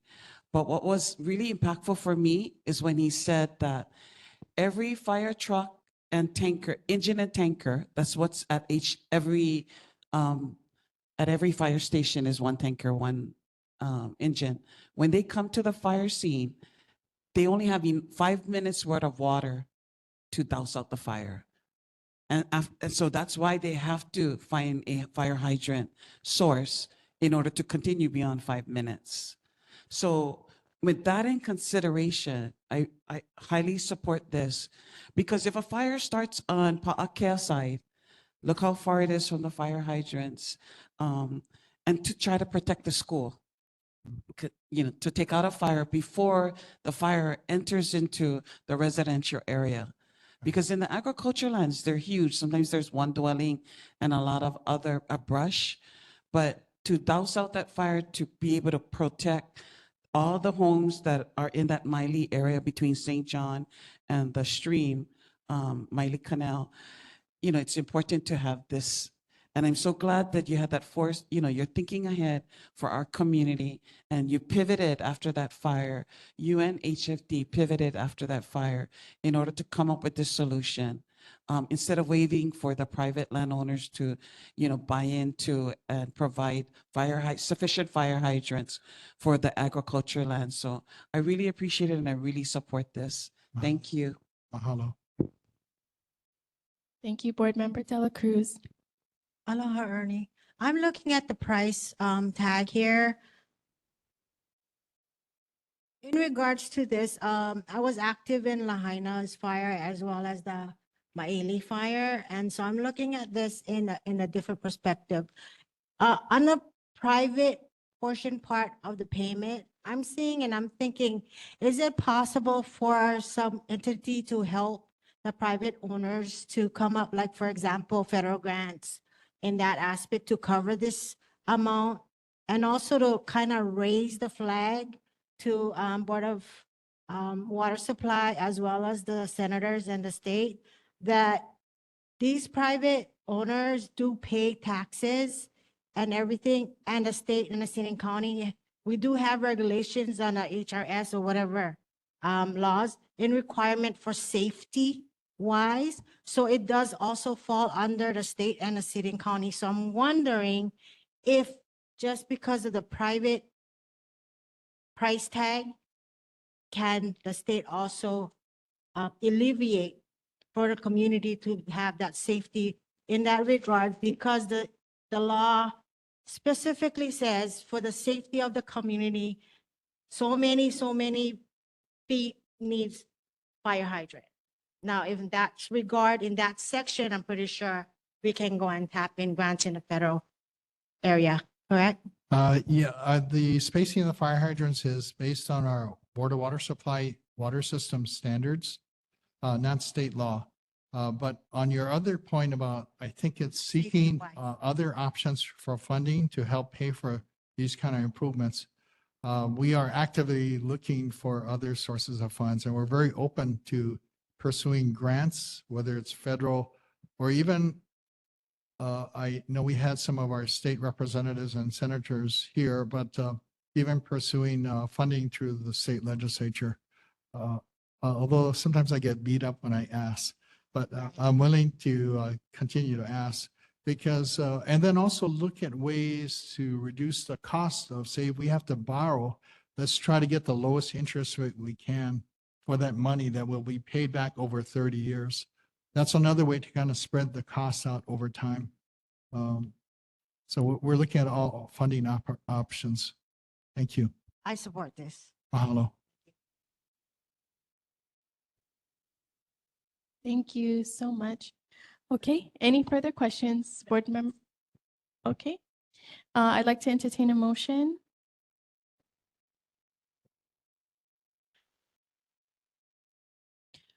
So Chair, I want to make a motion that the neighborhood board, the Nānākuli-Māʻili Neighborhood Board number 36 support the Board of Water Supply's proposed Kaukamana Road 8-inch pipeline project while also grandfathering in residential cesspools. Do I have a second? Second. Seconded, board member Cowles. Open for discussion. Oh, we'll take a voice vote. All those in favor of the motion to make the Nānākuli-Māʻili Neighborhood Board supporting the Board of Water Supply's proposed Kaukamana Road 8-inch pipeline project while also grandfathering in residential cesspools. All those in favor, say aye. All those opposed, say nay. Any abstentions? Motion carries. We are open for discussion. Seeing none, thank you so much. Okay. Mahalo nui. Yes, please let us know. Thank you so much, Ernie Lau, if we can. Aloha. And your team, we're really grateful for your team. So we will be in communication Sorry, following this meeting. sorry, board, I won't be able to stay till the end of the meeting. Oh, yes, no. I have to pick up my daughter at the airport. Oh, yes, no Mahalo. problem. Thank you so much. We'll be in communication with letters of the motion and support to the community. Every resident on Kaukamana Street will receive a letter from the neighborhood board with this motion and with contact information to the Board of Water Supply. Should they have any further questions about the infrastructure and reports, they can take those questions directly to Director Ernie Lau and his team. Thank you so much.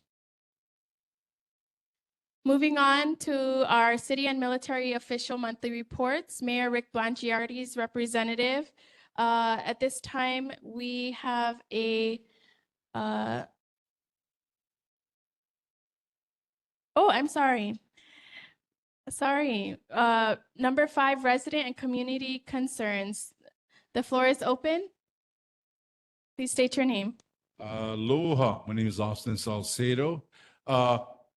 Regarding the wastewater diversion program with the state is initiative pushing, we need another motion to be put across. Councilwoman have to enter into this because Roger Babcock is buying by an city ordinance. They put out one when Ikaika Anderson was still in office. He introduced a bill on city ordinance that didn't provide public testimony. It overrided, it canceled public testimony. It was illegal for doing such a thing. Anybody has a sewer line passing their property are required to hook up to city sewer, regardless if you have a septic system. The city ordinance has to be revisited and revised. I think Tyler DeSantos Tam is a chair for this committee. So whether we put in a motion for the grandfather clause until the city ordinance actually get revised and corrected. So anybody who has a sewer line in the front of their home that passes through it, and we have a septic system, we can spend thousands of dollars, like I have it up in Noholio Road. We petitioned to be grandfather clause. Until today, nothing has been driven for that. So I gave our councilwoman our petition again during a rally that happened on Noholio Road at Rise, because Rise would have to hook up to city sewer. We on Noholio Road, all the residents, landowners didn't want sewer system because Cedric Gates wanted the infrastructure to come in. He was partnership with the developers and large landowners up in the valley. They were supposed to come in with a sewer and utility ditches throughout the Mackay area. But it will benefit large land developers and whoever's up there, up in the valley. But again, we have to petition this thing, but we have to revise the city ordinance that Ikaika Anderson had put up before he left the office. That has to be. I have that document at home, the city ordinance, okay? The Pala, we have them, gang, but we just have to revise it in the city. So our city council has to redo that. So I know what you folks have put a motion, stand by your motion for grandfather clause for city sewer, especially for Hawaiian homelands and all that, the recipients. Everybody's going to be affected because we cannot afford wastewater system. Okay, we got the Pala. They disallowed our constitutional rights for public testimony. Okay, thank you. Thank you. Any further community concerns, please approach the mic.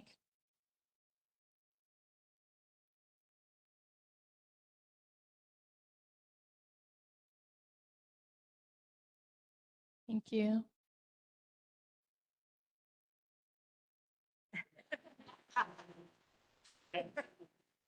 Johnny May Perry.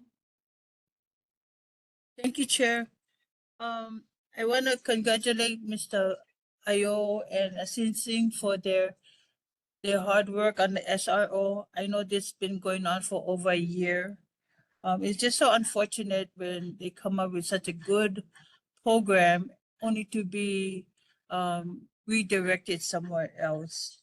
But I do appreciate the effort, and I've been attending this neighborhood board as a resident and a former board member from YNI, and I do recall this exact program of the SRO. Number two, I wanted to share something with HPD, but was not given the opportunity to speak to them. Okay, so that's number two. Number three, Representative Gio Tokuda's representative was online, now no longer online. And what I wanted to say is if the US is headed for another war. Thanks. Thank you. Any further questions? Community concerns, please approach the mic.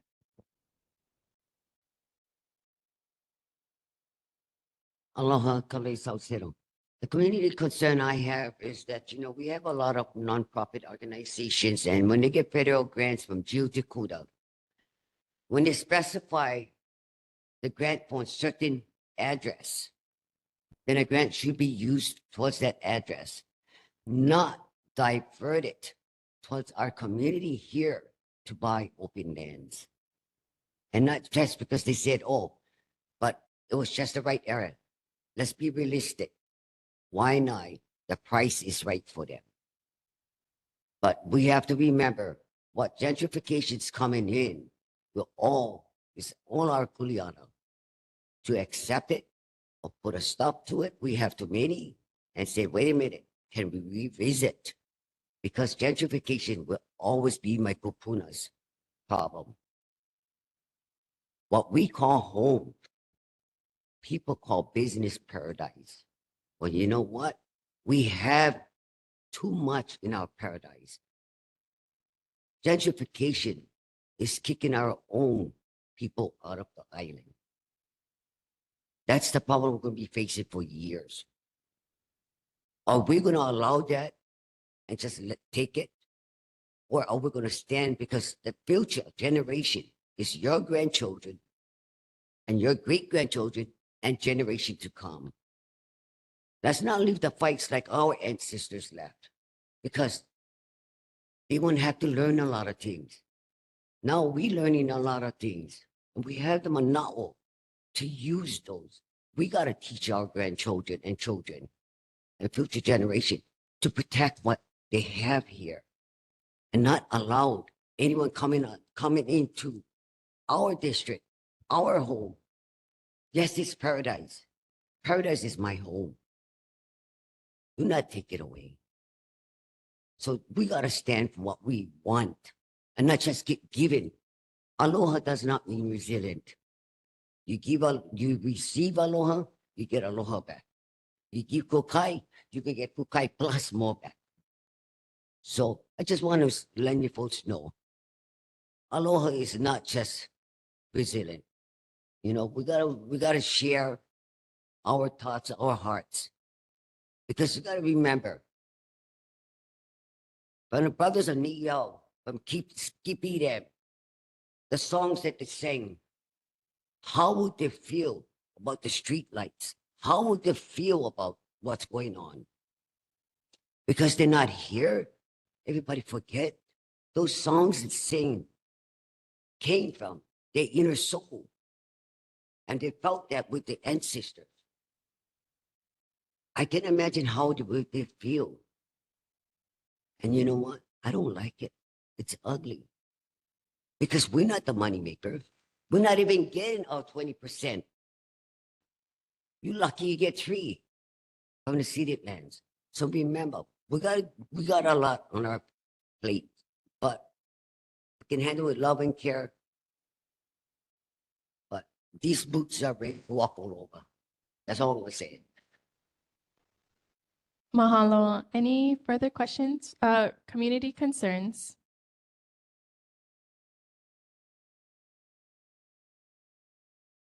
Jan, online.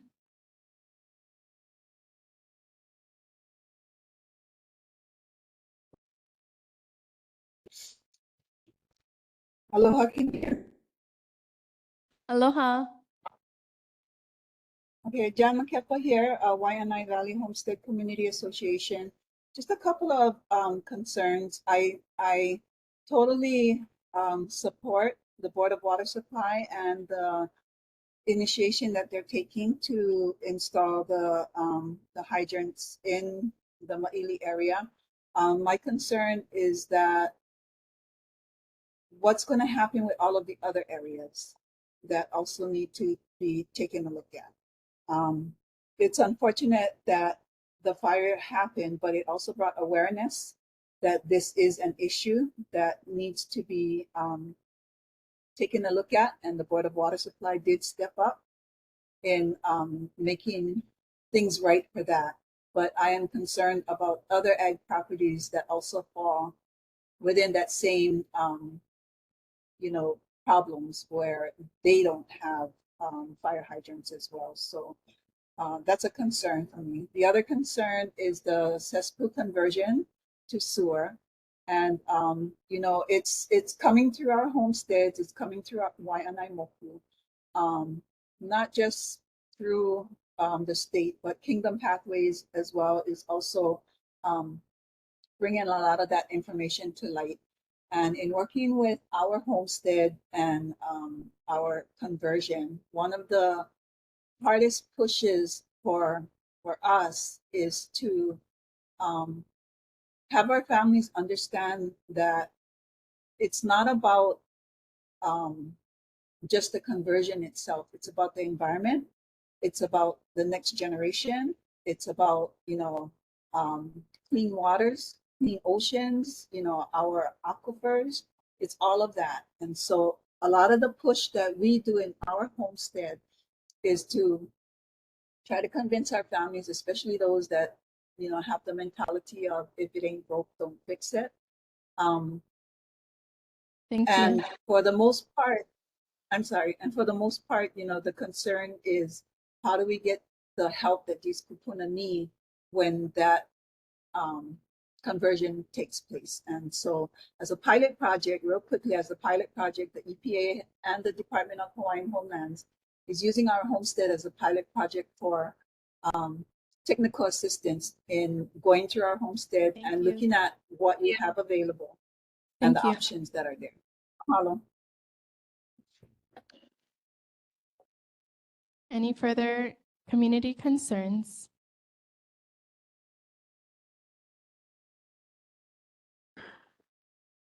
Aloha lokana keli I kopua from Waianae Valley Homestead. Again, I had mentioned it earlier when Mr. Lau had made his presentation, of which we all supported the project. And as I mentioned during that time about our sewer conversion, it's not only it's not only the homesteads that are facing this. It is our private sector as well. But as beneficiaries, we want to protect our homestead. We want to do whatever we can. So as Janet spoken, and we have known, we have held several community. It wasn't limited to Waianae Valley. Community awareness. And yes, Lahaina fires brought a lot of awareness to us. The high risk factors, which we all faced every day prior to Lahaina.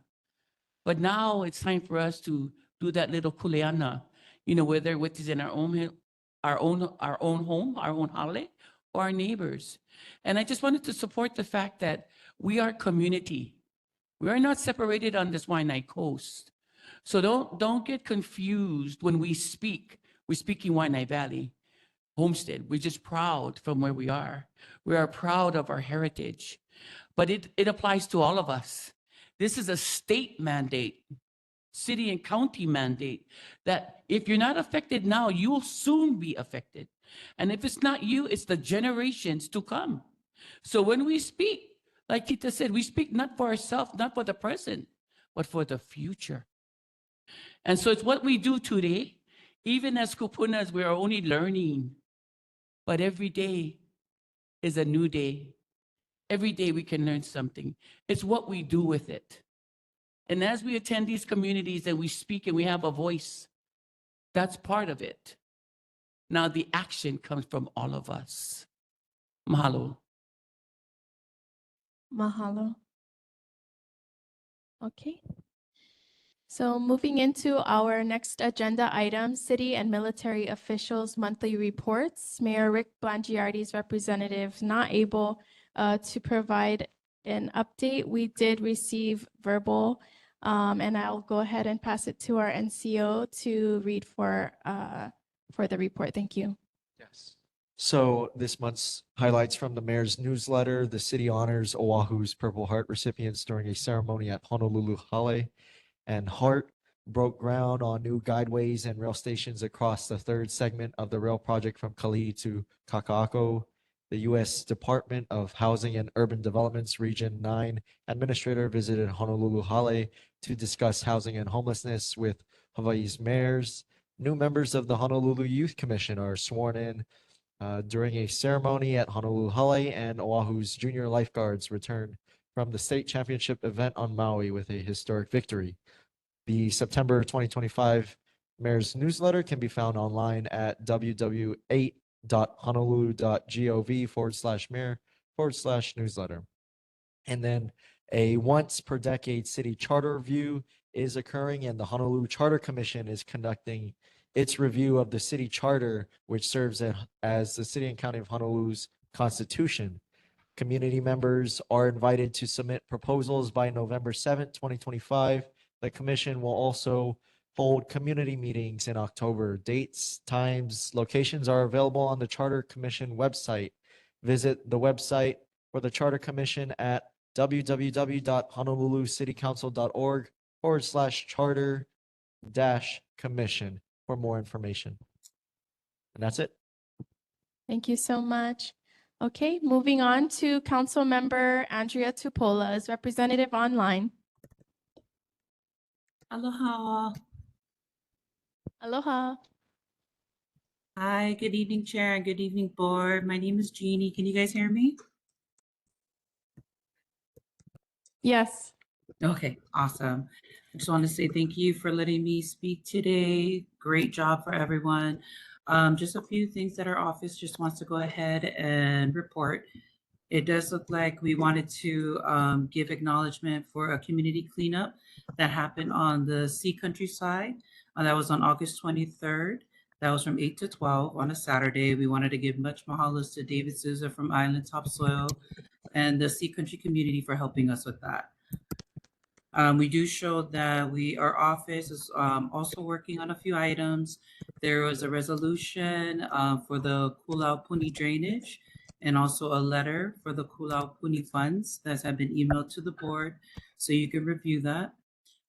We do also show that there is a resolution to get familiar with for the relation of transfer of funds of Resolution 25204. So one area to really look at that is helping to transfer funds, especially to our park side.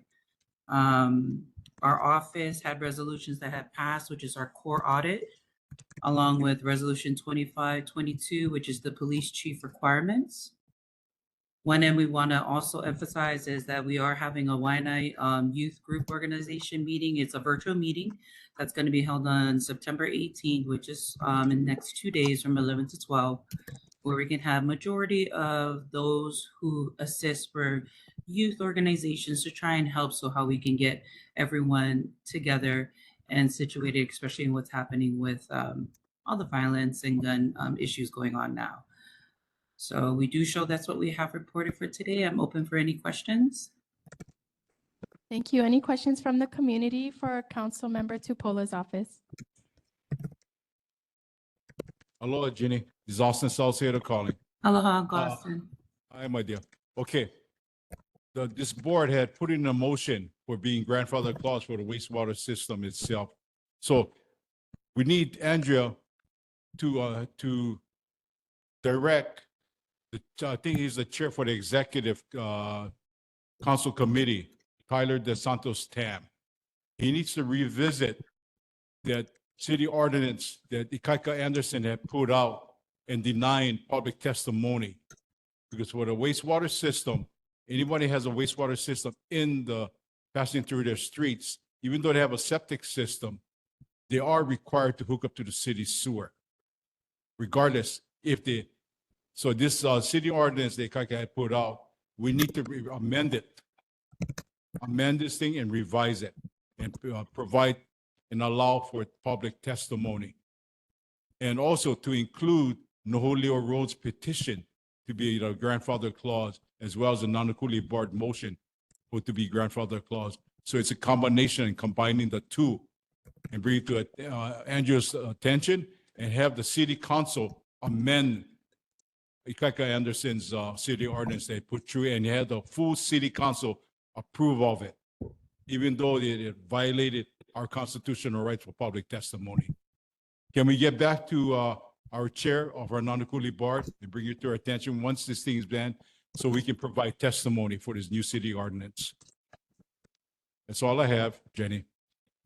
Thank you, Uncle Austin. Just a side note for everyone, all concerns that was issued for city, I went ahead and took notes of everything so I can be able to bring it back to the office. You're on the top priority, Uncle Austin, for me to go ahead and present to the team. Oh, I thank you so very much. Mahalo nui loa. Thank you. Please state your name. Aloha, my name is Eleanor. Corporal Pagan had mentioned a cleanup from Pump Station to Hakima Road, November 8th. How solid is that? And what kind of timeline can we expect if it doesn't go through on that date? Thank you for the question, Eleanor. So that timeline is what we are gauging for. Right now, for Andrew's office, we do have an outreach area, which is called Restore, Revive, and Reconnect. We are reaching out to those who are at that beach all the way up until November 6th. And then on November 7th is when HPD will be going about of assisting for a possible SPO. And then on November 8th is when we're going to do our community cleanup.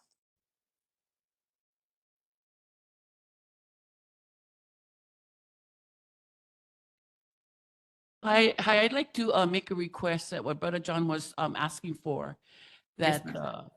Councilwoman address our chair here in Nānākuli. As I mentioned earlier, we're not separated. So I would like our Waianae board also to get notified of this as well. I mean, I don't know if this is out of order, but as I said, we're not separated by Moku. We are the Waianae Coast. So I think it's only right that if we're going to address it, we should address it to all of us on this coastline. It affects us all. Mahalo. Thank you, ma'am. I'll go ahead and do so. Aloha, Mayor. I just had a question about the cleanup. After the cleanup on, I'm sorry, I forgot what day it was. Is there also going to be a sweep on that day? So any time frame, oh, hi, Nani. Hi, aloha. So any time frame we do our outreach, our up to 14 to 16 weeks of outreach, there is a notification from HPD prior to the cleanup. So after we complete our outreach on the 6th, then on the 7th, our SPO from HPD, and then on the 8th will be the cleanup. Mahalo for that. My question is there a sweep? So unfortunately, we don't call it sweep. Yes, HPD does not. It's against the law for us to indicate sweep. It's SPO. Oh, it's a cleanup now, not known as a sweep. Okay, I didn't know Oh, that. no, sorry. So HPD can be able to get better clarification, but we are not allowed to utilize the word sweep. We are only allowed to use SPO. So there will be outreach. Then HPD will go in to give their notification to say, hey, they're no longer allowed to be in this location. So that's the SPO the next day. And then the 8th on Saturday will be the community cleanup. Do we have an idea on where abouts they're going? So our gauging of, outreach is trying to get everyone. That's what Corporal Pagan had informed. And we're along with our other outreach, like Kehaloha West, who's online with us too. We are assisting as much as possible because there's about 67 to almost 77 tents out there to try and engage with the community and engage with those who are out there to get reconnected with family, to go and get assistance with shelter, to get mental health assistance.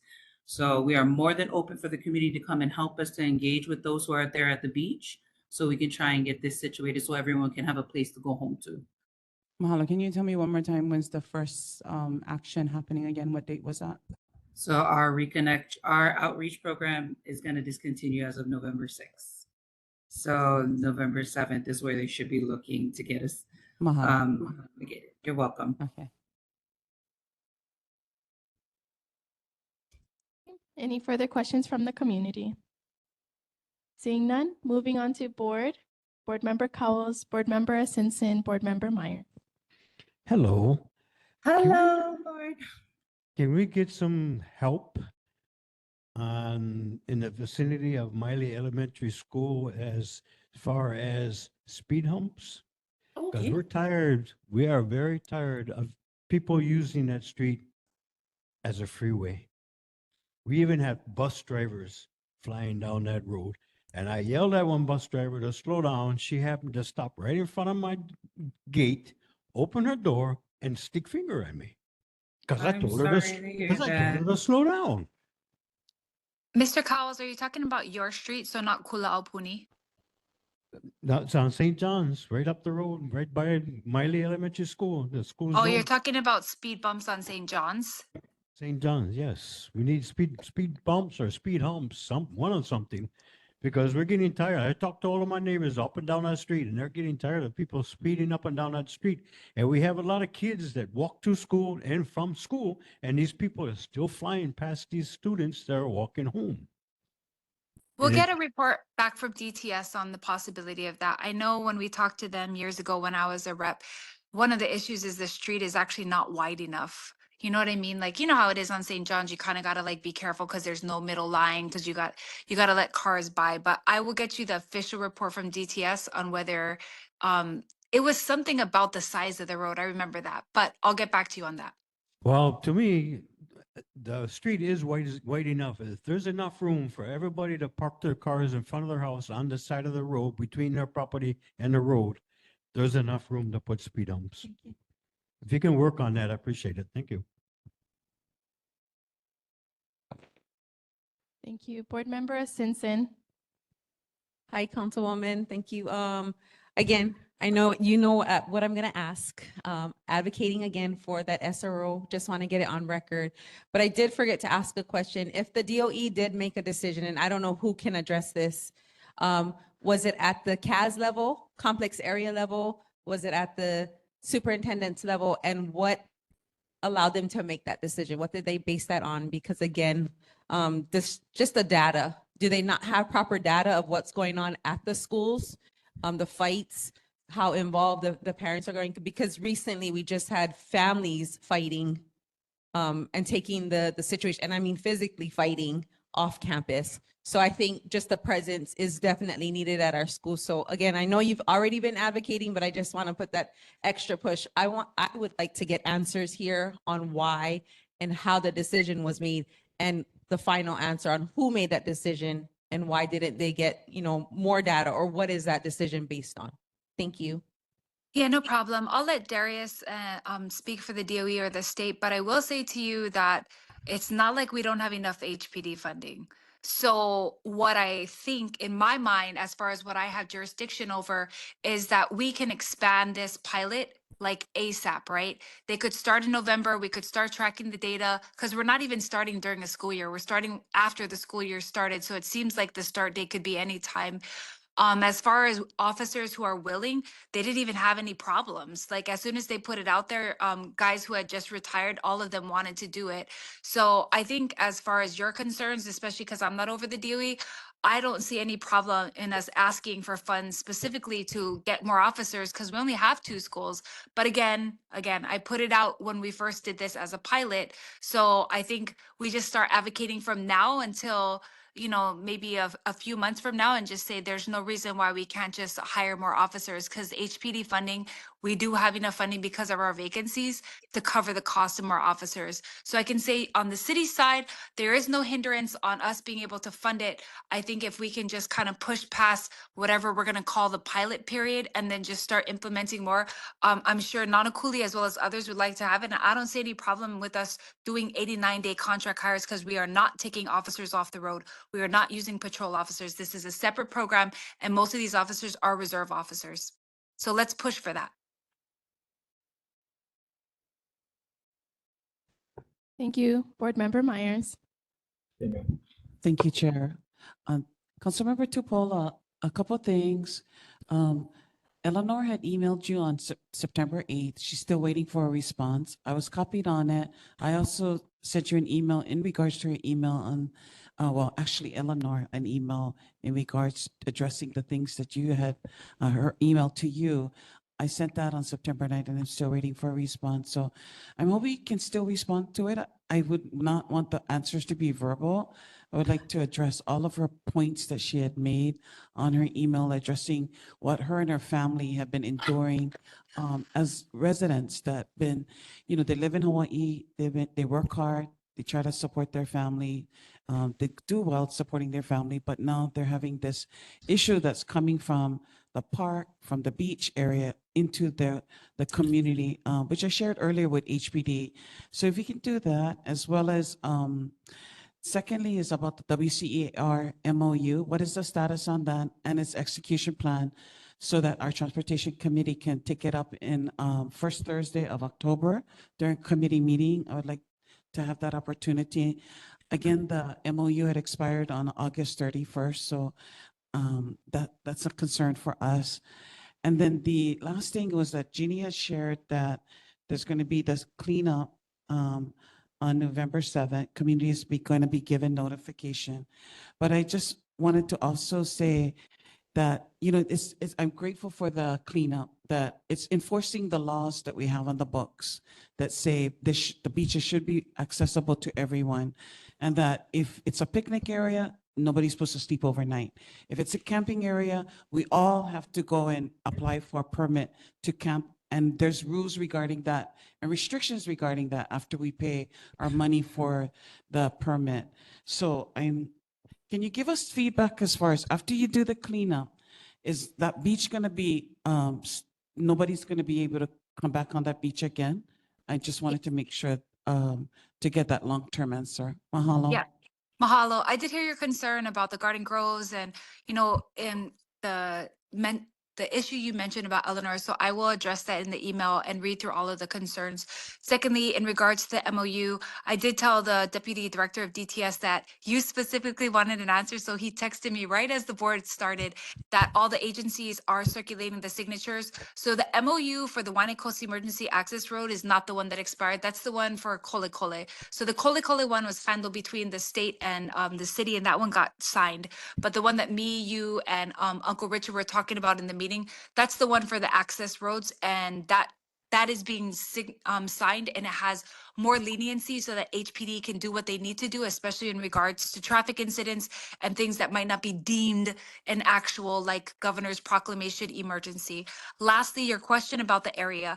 Yes, similarly to what we did at Kavaihona, when we did all the way down from Nānākuli area into where we are at the pump station, we will be closing that area for a while to let the land heal. But also during that time, we usually take in, machines to clean out the sand, because usually there's carpets and all kinds of debris inside the beach, which is not safe for the public to immediately use.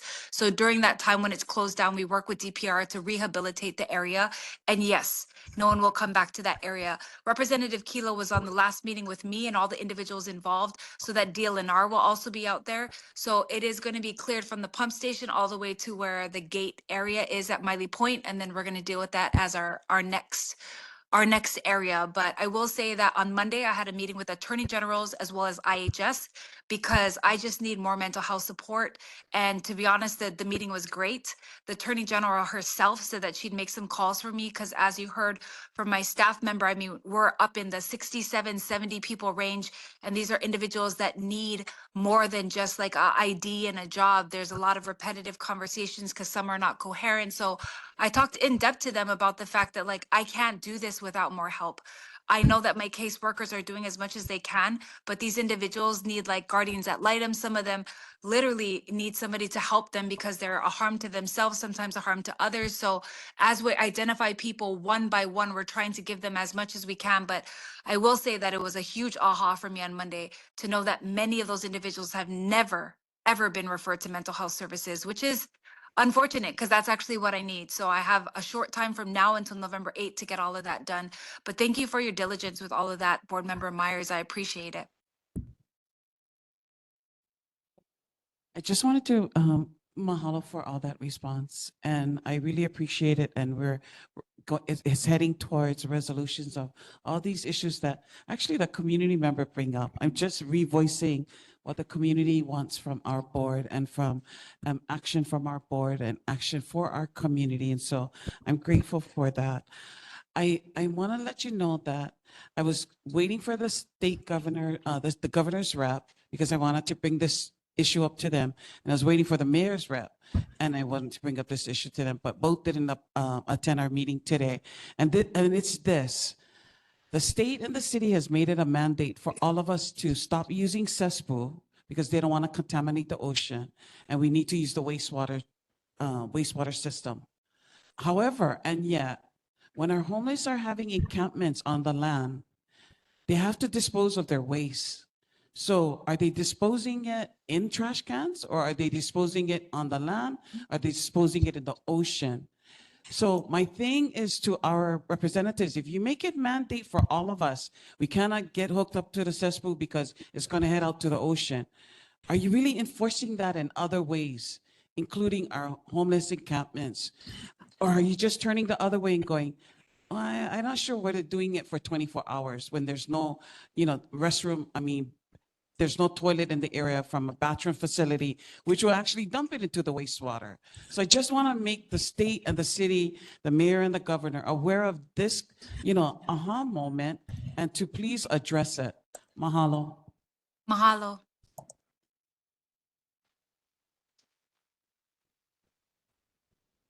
Any further questions for Councilmember Tupola? Thank you for joining us this evening. Thank you. We started with your rep and then we had your face join us. So thank you so much. Appreciate it. Thank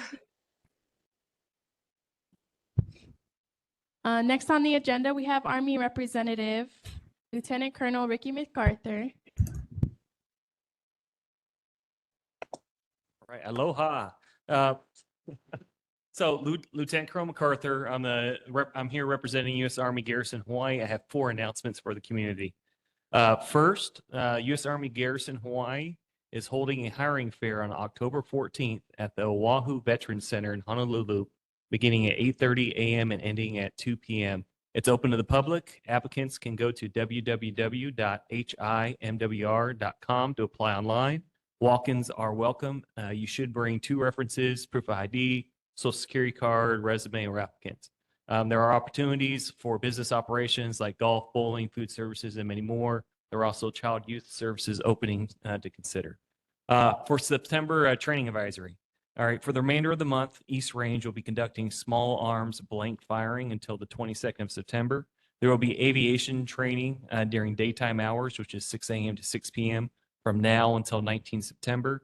Additionally, there will be artillery, mortar, and demolition training on the 20th and between the 27th and 30th of September. This training will include late evening and early morning hours. If there are any concerns, you can contact the Community Concern Line at 808-787-1528.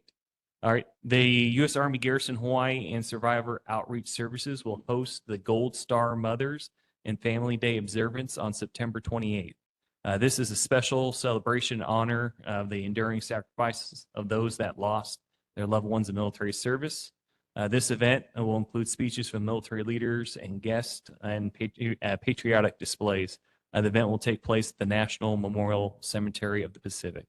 And then lastly, the 25th Infantry Division will execute its annual JPMRC training exercise from 17 to 16 November.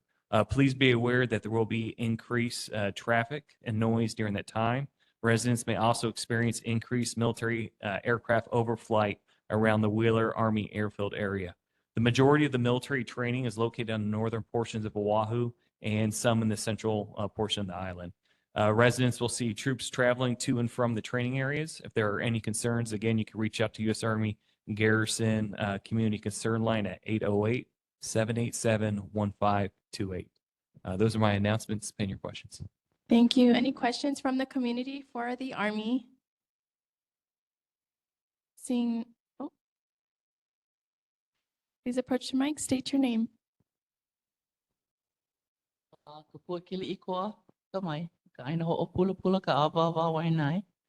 just want to remind the Army and all of its organizational structure that we look forward to Makua Valley returning to us, the people, as well as Pohakuloa and our other sites on Oahu.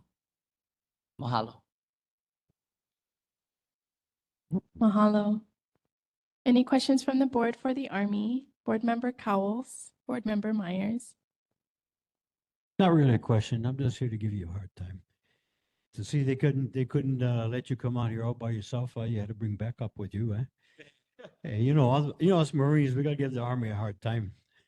But I appreciate you guys coming out all this way. And thank you guys for your service. I appreciate it. Board Member Myers. Mahalo, Chair. I wanted to ask you if you can go back to the Army, and I'm going to ask Navy as well, because we don't know who put the bunkers on there. Do you know who put the bunkers on the ocean, on the beach? I do not know. The bunkers? Yeah.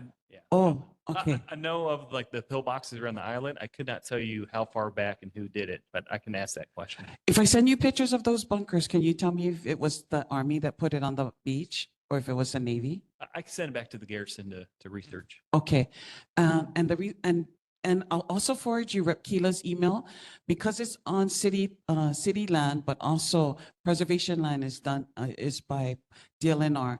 He emailed both of them to have those bunkers removed, but we're employing the military to provide either the solution or the financial support, especially if you guys have put it on our beaches, because it's pre-war days. And I can send you an email with the pictures of it. But I was trying to get the reports of the death in order to accompany all of this together so that there's no, that there's an understanding what the request came from. But, we're trying to get it done sooner rather than later. Yeah, mahalo. Thank you. Aloha lokana keli iko apua. Sir, I'd like to thank you for your service to our country. And our father too had served this country, Army, for 40 years, 20 something years, I'm sorry. And in that 20 something years, we had the experience of going to many different countries and states. So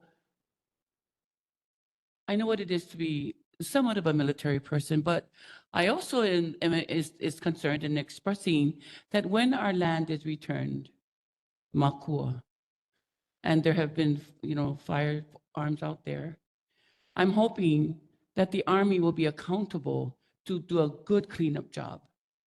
We have learned from Kaho'olawe that though there were funds allotted, it was not enough for the cleanup. Our cousins was part of that cleanup. You have live fire ammunition out there that it was a kuleana that they took upon themselves, not just for income, but to help malama the land. And so I'm hoping that when we get to that point of giving back our land to our people, state of Hawaii, that we give it back in the condition, a better condition. I mean, that's what Hawaiians believe. When you give something, you give it back better than what you had to begin with when you use something. So I'm hoping that our military government will be equally, if not more, accountable to return the land in better condition than what it was. And you cannot do something better sometimes because it's so destroyed that you cannot replenish. But you can hope that we can do a little better. And that's all I'm asking. And even in that time period, because maybe there was just a certain time period I don't recall, but we discovered after the fact when the funds ran out that we couldn't have anything more. I think we need to consider having some kind of leeway, some kind of thing to ensure that what you've done is pono. And that is by doing the right thing. Mahalo. Thank you.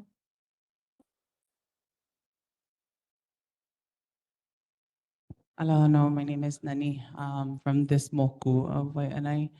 In regards to that word pono, I think it was in July. I'm not sure exactly the date, but there was an announcement made by Driscoll, Daniel Driscoll, in regards to the fact that these lands that you are occupying right now is in need, right? And trying to force the governor to move quickly in that matter. That is not pono at all. Yeah, and so there needs to be conversation, especially by the community, right? The Kanaka Oiwi of these spaces before any movement is made. We had already told you guys no, and no means no. Mahalo. Thank you. Okay. Seeing no further questions, thank you so much, Army, and we'll have your assistant joining us in the next couple of months. Appreciate it.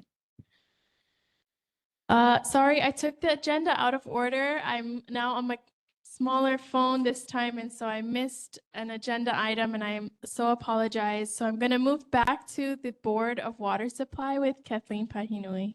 Mahalo, thank you. No worries, that was just fine. We had one main break in your community at 87-151 Leopoldo Street. And I have passed out my report to the board members and community. There's copies of the report up here as well. We are also featuring this Saturday, Imagine a Day Without Water. It will be at Windward Mall from 10 a.m. to 2 p.m. And if it's a great family-friendly event, if you are holo holo around the island, please stop in and enjoy. It'll be a lot of fun. And when we were at the Waianae Neighborhood Board a few weeks ago, they did ask if we would ever hold this, and we said yes, we will. So next year We will be holding it in the Moko of Waianae. Yeah. And then the question to the lady, to Jan, she asked about other areas on this area in the Moko of Waianae for wildfires, and what are we going to do with the BWS? Well, as Mr. Lau stated earlier, part of our water master plan is reprioritizing areas where wildfire is an issue. So we will be looking at that. So this MOCA will be getting a higher priority because of its concerns due to wildfire. And then the other thing we're doing is we do own quite a bit of Makaha Valley. So we will be starting a wildfire management plan for the part of Makaha Valley that we own. And so we will be including the community in those conversations. So thank you. Any questions? Thank you so much. Any questions from the community for Board of Water Supply? I know we had a presentation earlier that a lot of questions went to Board of Water Supply as well. Any questions from the board? Board member Manoa. Aloha, Kathleen. I just wanted to say thank you for the Board of Water Supply coming out to our Land and Water Committee meeting this past Thursday, and for coming out in full force with the fire department and all your other department heads to help us be more clear about the presentation that was made earlier. So mahalo for that. Just in a fun way, I did see Mr. Lau on Hawaii News Now early this morning at that presentation. Yeah. So just for our community to know that he's been working throughout the day to help with our water issues, and glad to know that we'll be having that same kind of event in our area. Yeah. Thank you. Thank you. Looking forward to it. Mahalo. Thank you. Any further questions from the board? Seeing none, thank you so much for your time. Next on the agenda, we have Representative Jewel Felipe online. Aloha, hello everyone. I missed your faces. I apologize, Ikalamai, for not being available last month. I was actually in Maryland for a work trip, so it's good to see you all again. I only have one update to mention, that the USS Arizona Memorial preservation work that is being done in close coordination with the Pearl Harbor National Memorial, the United States Navy is removing 2 World War II era salvage platforms that are attached to the Arizona Memorial. All that means is those advanced reservations are temporarily suspended. However, those advanced reservations will continue in November. I have no other update, and I did hear Board Member Myers mention the bunkers earlier when they spoke to Army representative.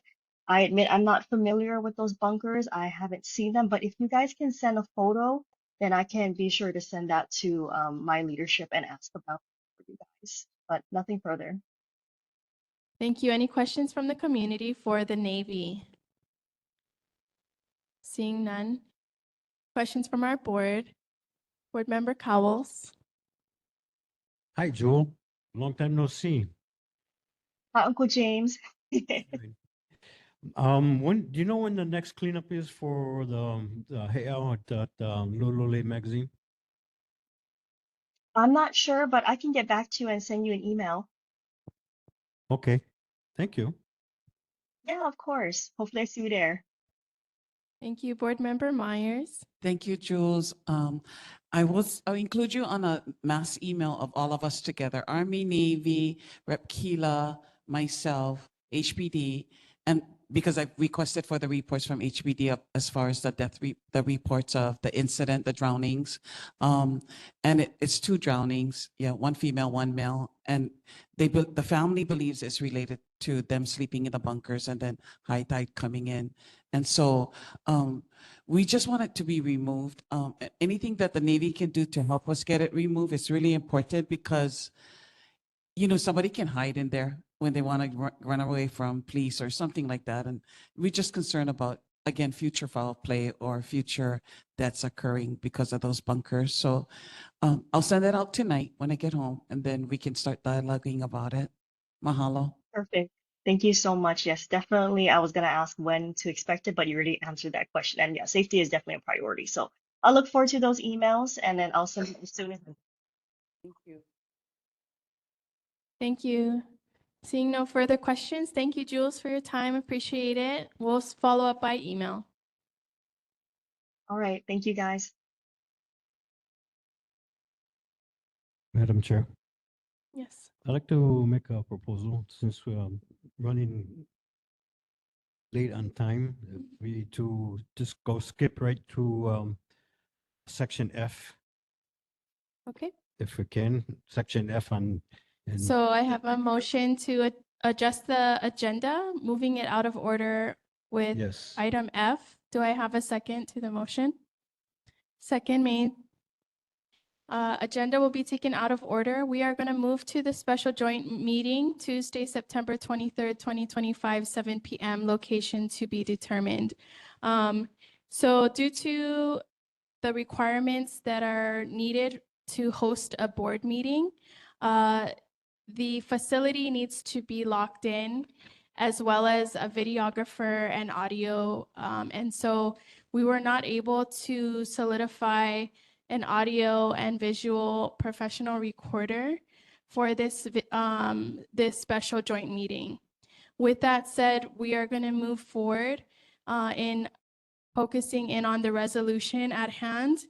And so we do have a draft available at the table here for the resolution asking the city and county of Honolulu to deny and revoke conditional use permits of Kaukonahua Ranch LLC's Kamananui project on the slopes of the Waianae Mountains in the Moku of Waialua.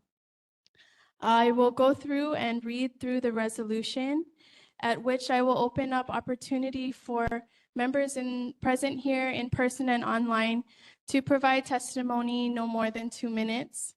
And we will be able to move forward with the resolution as a board.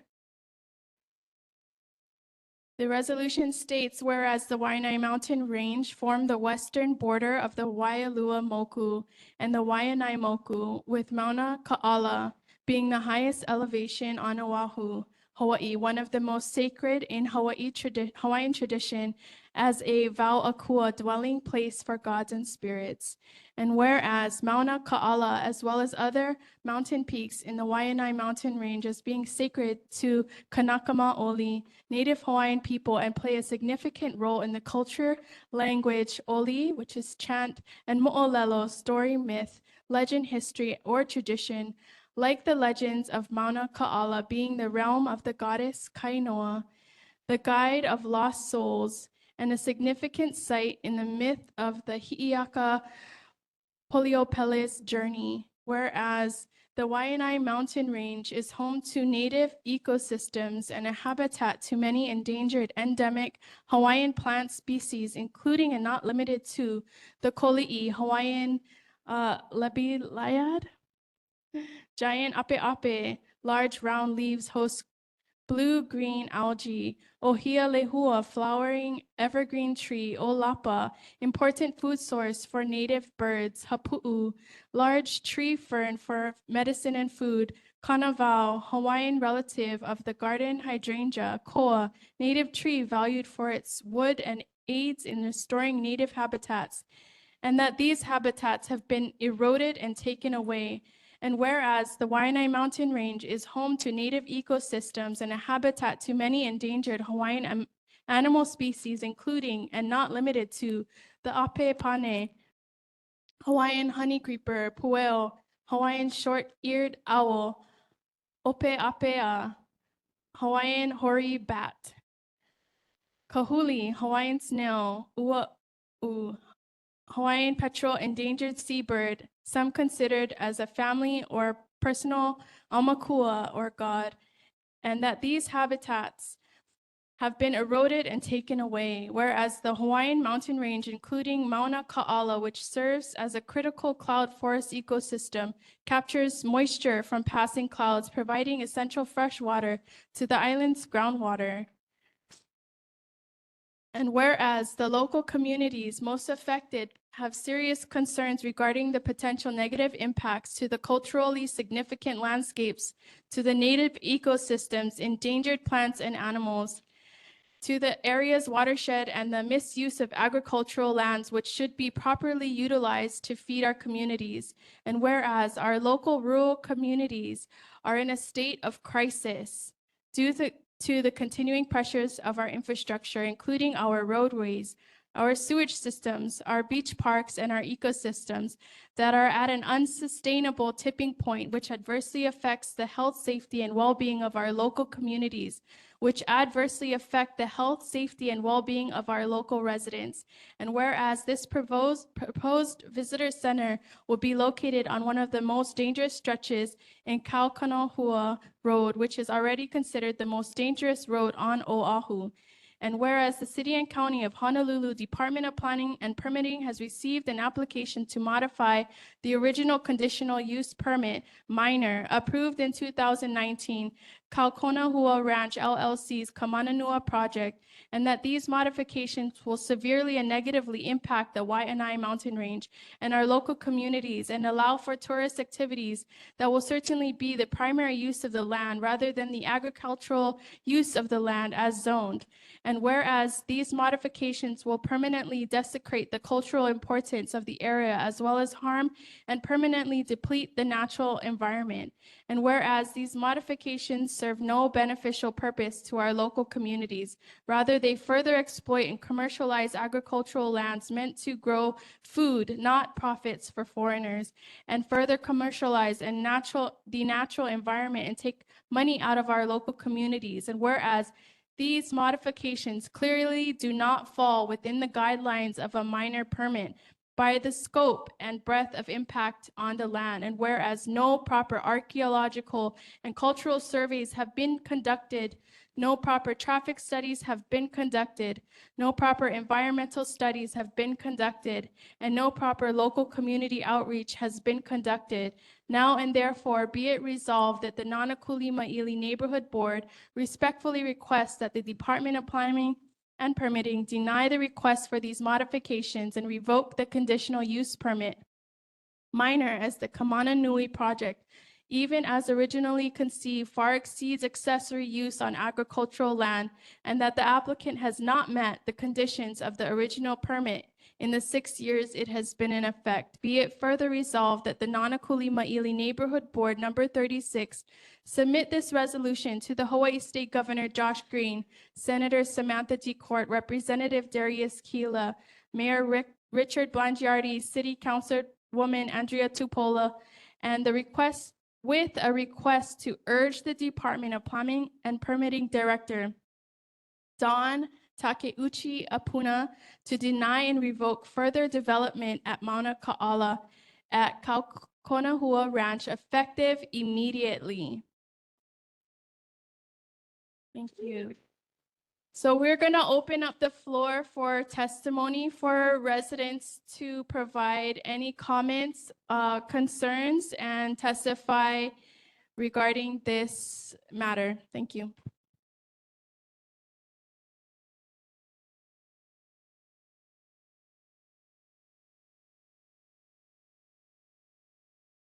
Although I'm also associated on providing testimony in support of this resolution that you folks putting out. Because once this area is gentrified, developers promise to develop with the consensus of taking care of land. They cannot give us promises. To deny this thing is admirable. And I support denying this conditional use permit minor. Because once this developers develop, they cease their operations, they're going to resell because this land's going to be rezoned. It's not going to be cultural anymore. It's not going to be agriculture. We're going to keep country. So I support this resolution and oppose this new project that's being trying to develop our area in our Moku area because it's going to climb and continue. So objection to the developers and protest against only developers. We'll keep country. Is all I have. Thank you.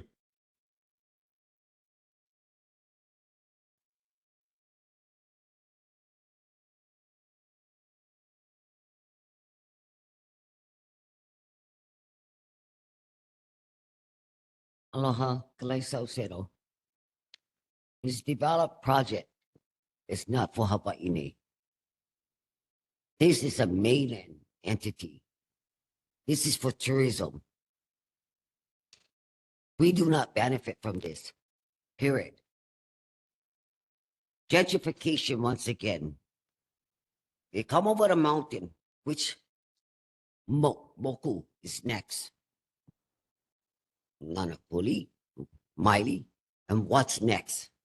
Makaha, Waianae Valley. Enough is enough of development. A lot of the people that has the interest in it, and we all know, it's the white envelope. That has to stop. Enough is enough. Our island is being negative impact by outside entity taking over. We have to start paying attention to everything and say, ole. Because if we don't, and we put a blindfold on, it's your fault, my fault, but not the generation to come. Because we're supposed to stop it at the beginning, and this is the beginning. So this project has to stop. Whatever it takes. What do you have to gather? Bring the community together.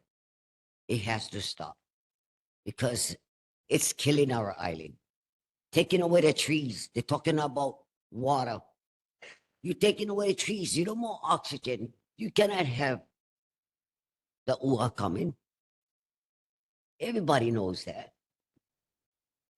So we need to stand together for once on the same side without fighting against each other, but fighting with each other for our people. I'm against this project.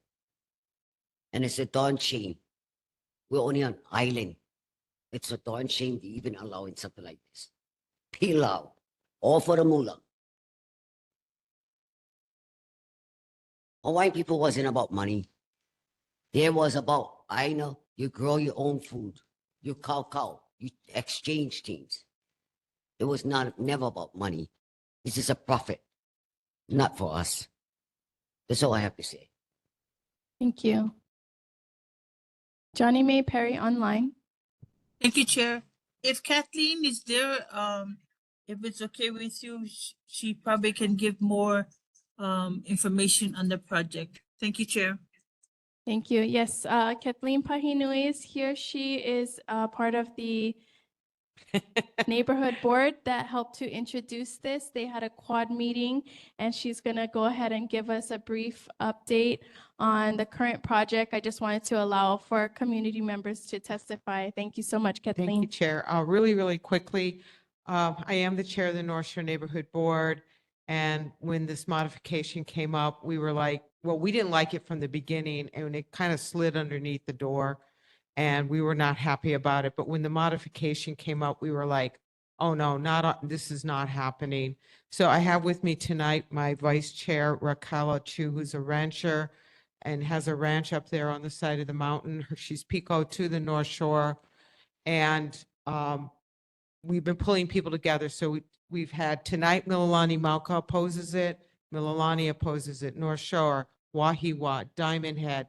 We've been to Waimanalo. We're pretty sure they're going to oppose it. We're asking for your support. We will also go back to Waianae and ask for their support as well. This project is heva. That's all I can say. It is the worst project. It is nothing. Kalea is right. This is only about the kala. That's all they care about. The guy's from Canada. He's not even from here. He spends 4 months a year on Maui. Doesn't have anything to do with our Aina, with our community. He's done little tiny group tours and says, oh, I've interacted with the community. I won't swear, I promise, but I get very upset about this. And it's just a horrible, horrible project. And I think when I was at your land and water chair, Manoa, I think put it eloquently, saying, why can't people just come here and enjoy what we have? Why do we have to make it into Disneyland? What is wrong with having beautiful green mountains, pure drinking water, and agriculture? Why is that such a bad thing that they feel the need to put crap up? We're talking, they're going to have to build huge, huge structures for these gondolas. he goes, oh, well, it's only 1% of 2,300 acres. I don't care if it's 0.1% of 2,300 acres. It's just a bad project. You do not need 300 cars if this is agritourism. You do not need 1,600 people a day is what they're projecting to bring that. So Calais is right. This is not about agriculture. This is nothing more than tourism. You want to take a zip line? Go Kualoa. We do not need one. And she's right. They come for our side. The next side, guess where they're coming? Makaha and right down, because they're going to think it's easy. And that's what they think. They think country people are easy. We can run right over them. I'm already made the promise to my community. I will chain myself to the bulldozers, and we're going to not let them do this. This is awful. Thank you.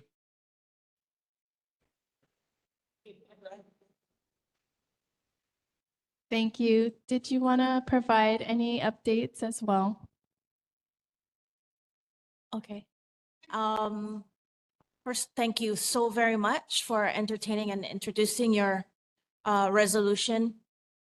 Kathleen and I have been on this guy since he came to our board in 2019. 2018. He purchased the land in 2017. We had no idea. And he came to our board in 2018 and said, hi, my name's so-and-so. I bought this land and we're here to gather input.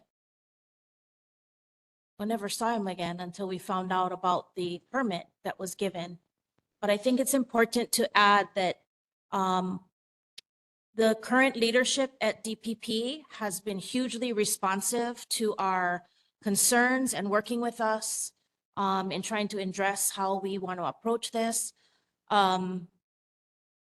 Unfortunately, the previous leadership never said anything to any of us, and this is not a minor project. It's a major. I have a cattle ranch near a couple gulches over, and we went to a site visit there. It was really overwhelming. Councilmember Wire and myself went and stood on this ridge. Sorry. And he explained the project to us for the ridge. And the pillars are huge to drill into this mountain. It's huge. And, you know, he's telling us all about this thing. And in the same breath, he's telling me, oh, Raquel, but it's so beautiful up here. Everyone should see it. I was like, what? I won't even repeat what I said to him, but I just told him I cannot. Like, and you know, it upsets me when we rally. We've had a couple of really great rallies to do awareness. We've had people from Nānākuli come join us. I'm so appreciative.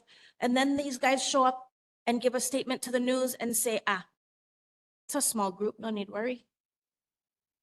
Okay. So if he thinks he saw people on Mauna Kea, I have no problem organizing. I will light that mountain up like nobody's business. And a lot of people ask, you know, why it's, you know, why you gonna bother the west side with it? I'm like, what? The mountain might physically divide us. I truly and honestly feel it connects us. We share everything there. And I think that's unrecognized a lot. So I think the impacts of this project will impact our waters, everything. Your resolution is beautiful because not a lot of people understand the cultural impact and the fact that they're getting away without doing a cultural impact or even an environmental. We recently were able to go to the very top and do with the federal guys and Rep. Peruso, we went up and were able to be at the top, and you know, you get to that point where you see the west and the north, and that was just, it really kind of brings everything together. Yeah. And although you won't see this project from this side, it will set a precedent that will allow it to be on this side and not just see it. And that's our fear. I can see it directly from my kitchen and it kills me every time we look out the window. That property was used for ranching for decades. It was a very successful ranching area. So we would like to see it stay ag, but I'd like to see it out of his hands. He's from Canada. He doesn't live here. He lives on Maui 3 months out of the year, doesn't engage with us at all. He's been invited multiple times, right? Joint neighborhood board meetings, never did show up. So it just kind of tells us that the blatant disregard for any of us and our culture and our history. I am pico to that place, and I am not letting my kids grow up and watch that happen. So I appreciate all of the aloha and the resolution. And if there's ever any time that we can answer or update, I know that the modification application, supposedly he had said he was going to withdraw the modification, but it still leaves the original, but he did not pull it yet. So I think he's just playing a game with us. So as things come up, we will happy to give you updates. Thank you. Thank you. So due to the joint meeting not being able to happen, rather than rescheduling and pushing it further back, it's very important that we protect our Aina now, that we have the opportunity to do this in today's board meeting. So I'm going to go ahead and call for the question. If anyone would like to make the motion. Madam Chair. Madam Chair, I'd like to make a motion. Our Madam Chair with Board Land and Water. Madam Chair, I would like to make a motion for the Nānākuli-Māʻili Neighborhood Board to accept this resolution, asking the city and county of Honolulu to deny and revoke conditional use permit of Kau Konahua Ranch LLC's Kamana Nui project on the slopes of the Waianae Mountains in the Moku of Wailua, as read by you, Chair Malia Augustine. Do I have a second? Second. Board Member Cowles. Okay. Call for the question, please. We're going to take a voice vote. All those in favor of the resolution asking the city and county of Honolulu to deny and revoke conditional use permits of Kau Konahua Ranch LLC's Kamananua project in the slopes of the Waianae Mountains in the Moku of Wailua. All those in favor say aye. All those opposed say nay. Any abstentions? Seeing none, motion carries. Madam Chair, really quick. Madam Chair. Thank you. Board Member Tector. A short discussion. if any. Discussion, yes. Just for the record, so that we know that Nānākuli is the corridor, and just residential alone, according to census, 60,000 plus 65,000 that live on this side, whether it's recorded or unrecorded. So we already know our impact road. Now, we also made attempts to have NCO involved and people that could record it so that we could include Waianae Moku as well. And unbeknownst that we didn't get support, we can take a quick action on our board. So thank you very much. Any further discussion? Madam Chair. Board Member Cowles. It's not really a discussion, but I'm a retired truck driver. I used to pick up cattle and drop off cattle in that area. And that area is beautiful, and it does not need to be ruined by something like this. This is ridiculous. And I will, and Kathleen, if you need another body to chain that up to a tree, I'll be there. I'm serious, because this is Eva. No, this is not right. Thank you. Any further questions, comments, or discussion? No? Board Member Dela Cruz, Board Member Manoa. I'll put it on record. I grew up in Wailua with a sugar mill. I raised my children here down Waianae. So you have family here and there. So we're connected as one. Board Member Manoa. Yes, I want to also be included on record to say, like Kathleen was saying, or her vice chair, sorry, that was an emotional moment. The mountain does not divide us, it does connect us. And different perspectives, right? A Hawaiian perspective is inclusive of all things, be it plants and animals, humans, where other perspectives divide us, to divide and conquer because of individualism. In Hawaii Nei, we talk about aloha, which encompasses all of our loina, all of our values. And if we remember that as a moku puni, then we can take ourselves to better places. In our land and water committee, we talk about the olelo no eau, he ali'i ka aina, yeah? The aina is a li'i. If we don't take care of our aina, the aina cannot help us to be healthy or safe.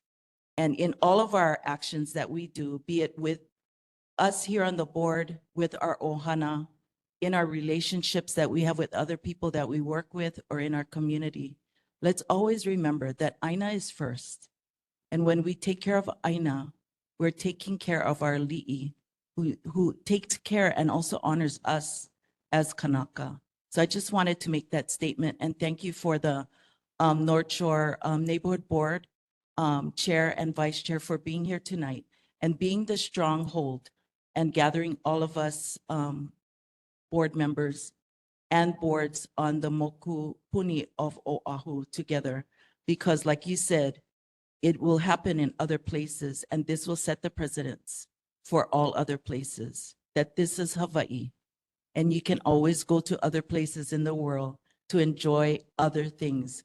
But in Hawaii, we do Hawaii things. Mahalo.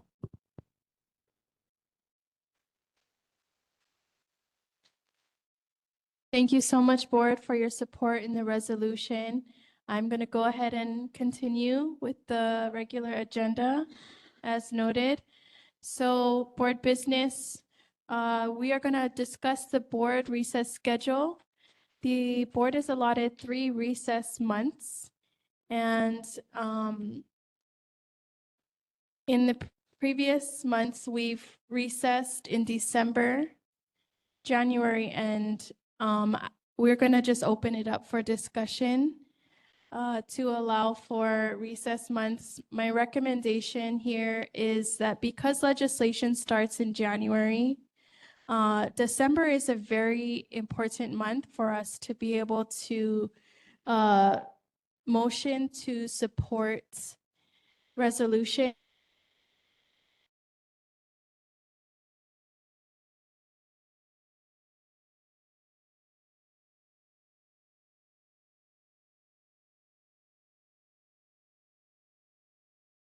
to January as our recess month, as well as considering May because of graduation season and the many events that are occurring within the families. So I will open the floor for discussion and recommendations, motions for the potential 3-month recess times.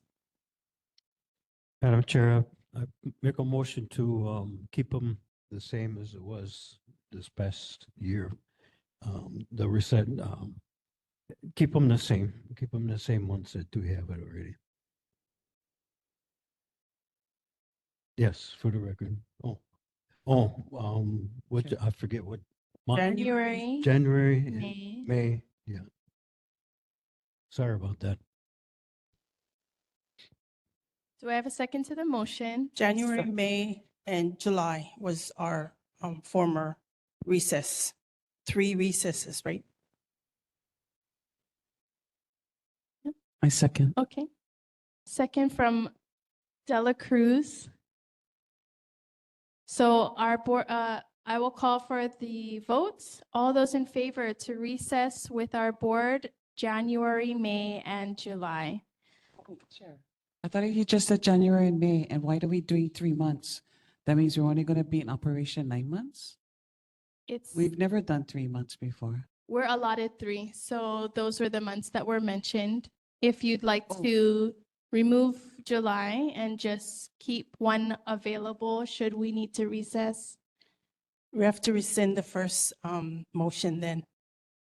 The first motion only entailed January and May. Okay. All those in favor for recess in January and May, say aye. Any opposed, say nay. Any abstentions? Motion carries. Thank you. Moving on to agenda item B, adoption of oral testimony rules. The board has determined the time allotted for speakers, community concerns, questions and responders, 2 minutes each. Madam Chair, Chair, I'd so- like to make a motion on this. Make a motion to have it 2 minutes for everybody, including the board. Have the board included in that. Okay. Any second? Second.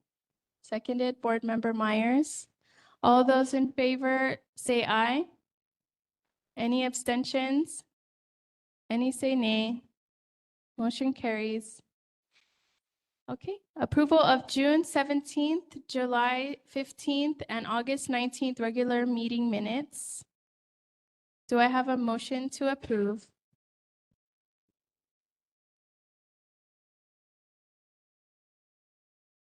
I motion to approve the minutes of June 17, July 15, and August 19, 2025. A second. Motion made and seconded. All those in favor to approve the minutes, say aye. Any say nay? Please mute. Any abstentions? Seeing none, motion carries. June, July, and August board member attendance, community meetings. I'm going to table this item and move to the next agenda item, Nānākuli High and Chair, Intermediate. Oh, yes, go ahead. Instead of tabling, can I make a request that everybody email to you their June, July, and August, and then we put it together and then put it in one motion Oh, on? Okay, okay. mahalo. Please submit your June, July, August attendance at community meetings and public hearings to me by email before our next agenda is due 1 week prior to October meeting. Thank you. The Nānākuli High and Intermediate School Homecoming Parade participation. Reminder that we did motion Thursday, October 16th, 4 to 6 p.m. To participate in the parade. Meeting is at Nānākuli Protestant Church, and then they're going to walk up to Nānākuli High School. If you are available to attend, please provide an email to me so I can coordinate with Robin Kitsu, who is helping to coordinate with the community, and those who are interested in being involved in the parade, please send an email to Mr. Kitsu. We have committee reports, but just 2 minutes left. And so I'm just gonna announce to the community when our committees meet. So if anybody present or online viewing with the televised recording would like to participate in our committees, these are the dates and times that they meet. Transportation Chair Jermaine Myers and Housing and Zoning Chair Jermaine Myers meets every first Thursday from 6:30 with the transportation and 8 p.m. with Housing and Zoning here at the Nānākuli Public Library. We have Education Chair Valerie May Manoa, Water and Land Chair Valerie May Manoa, who meets every second Thursday, 6:30 p.m. with Education and 8:00 p.m. with Water and Land here at the Nānākuli Public Library. Hawaiian Affairs Chair Mapuana Tector, every third Wednesday, 6 p.m. at the Nānākuli Public Library. Park and Recreation Chair James Cowles, every last Tuesday, 6:30 p.m., Kalanianaʻole Beach Park.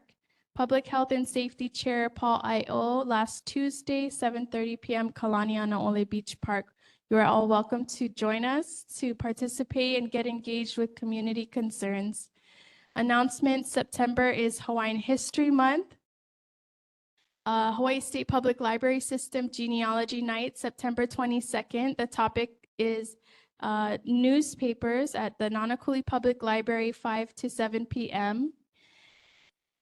Announcements: DHHL Town Hall, Thursday, September 25th, 2025 at the Community Learning Center at Maʻili, beginning at 5 p.m. Honolulu Charter Commission, save the date for October 15th, the time and location to be determined.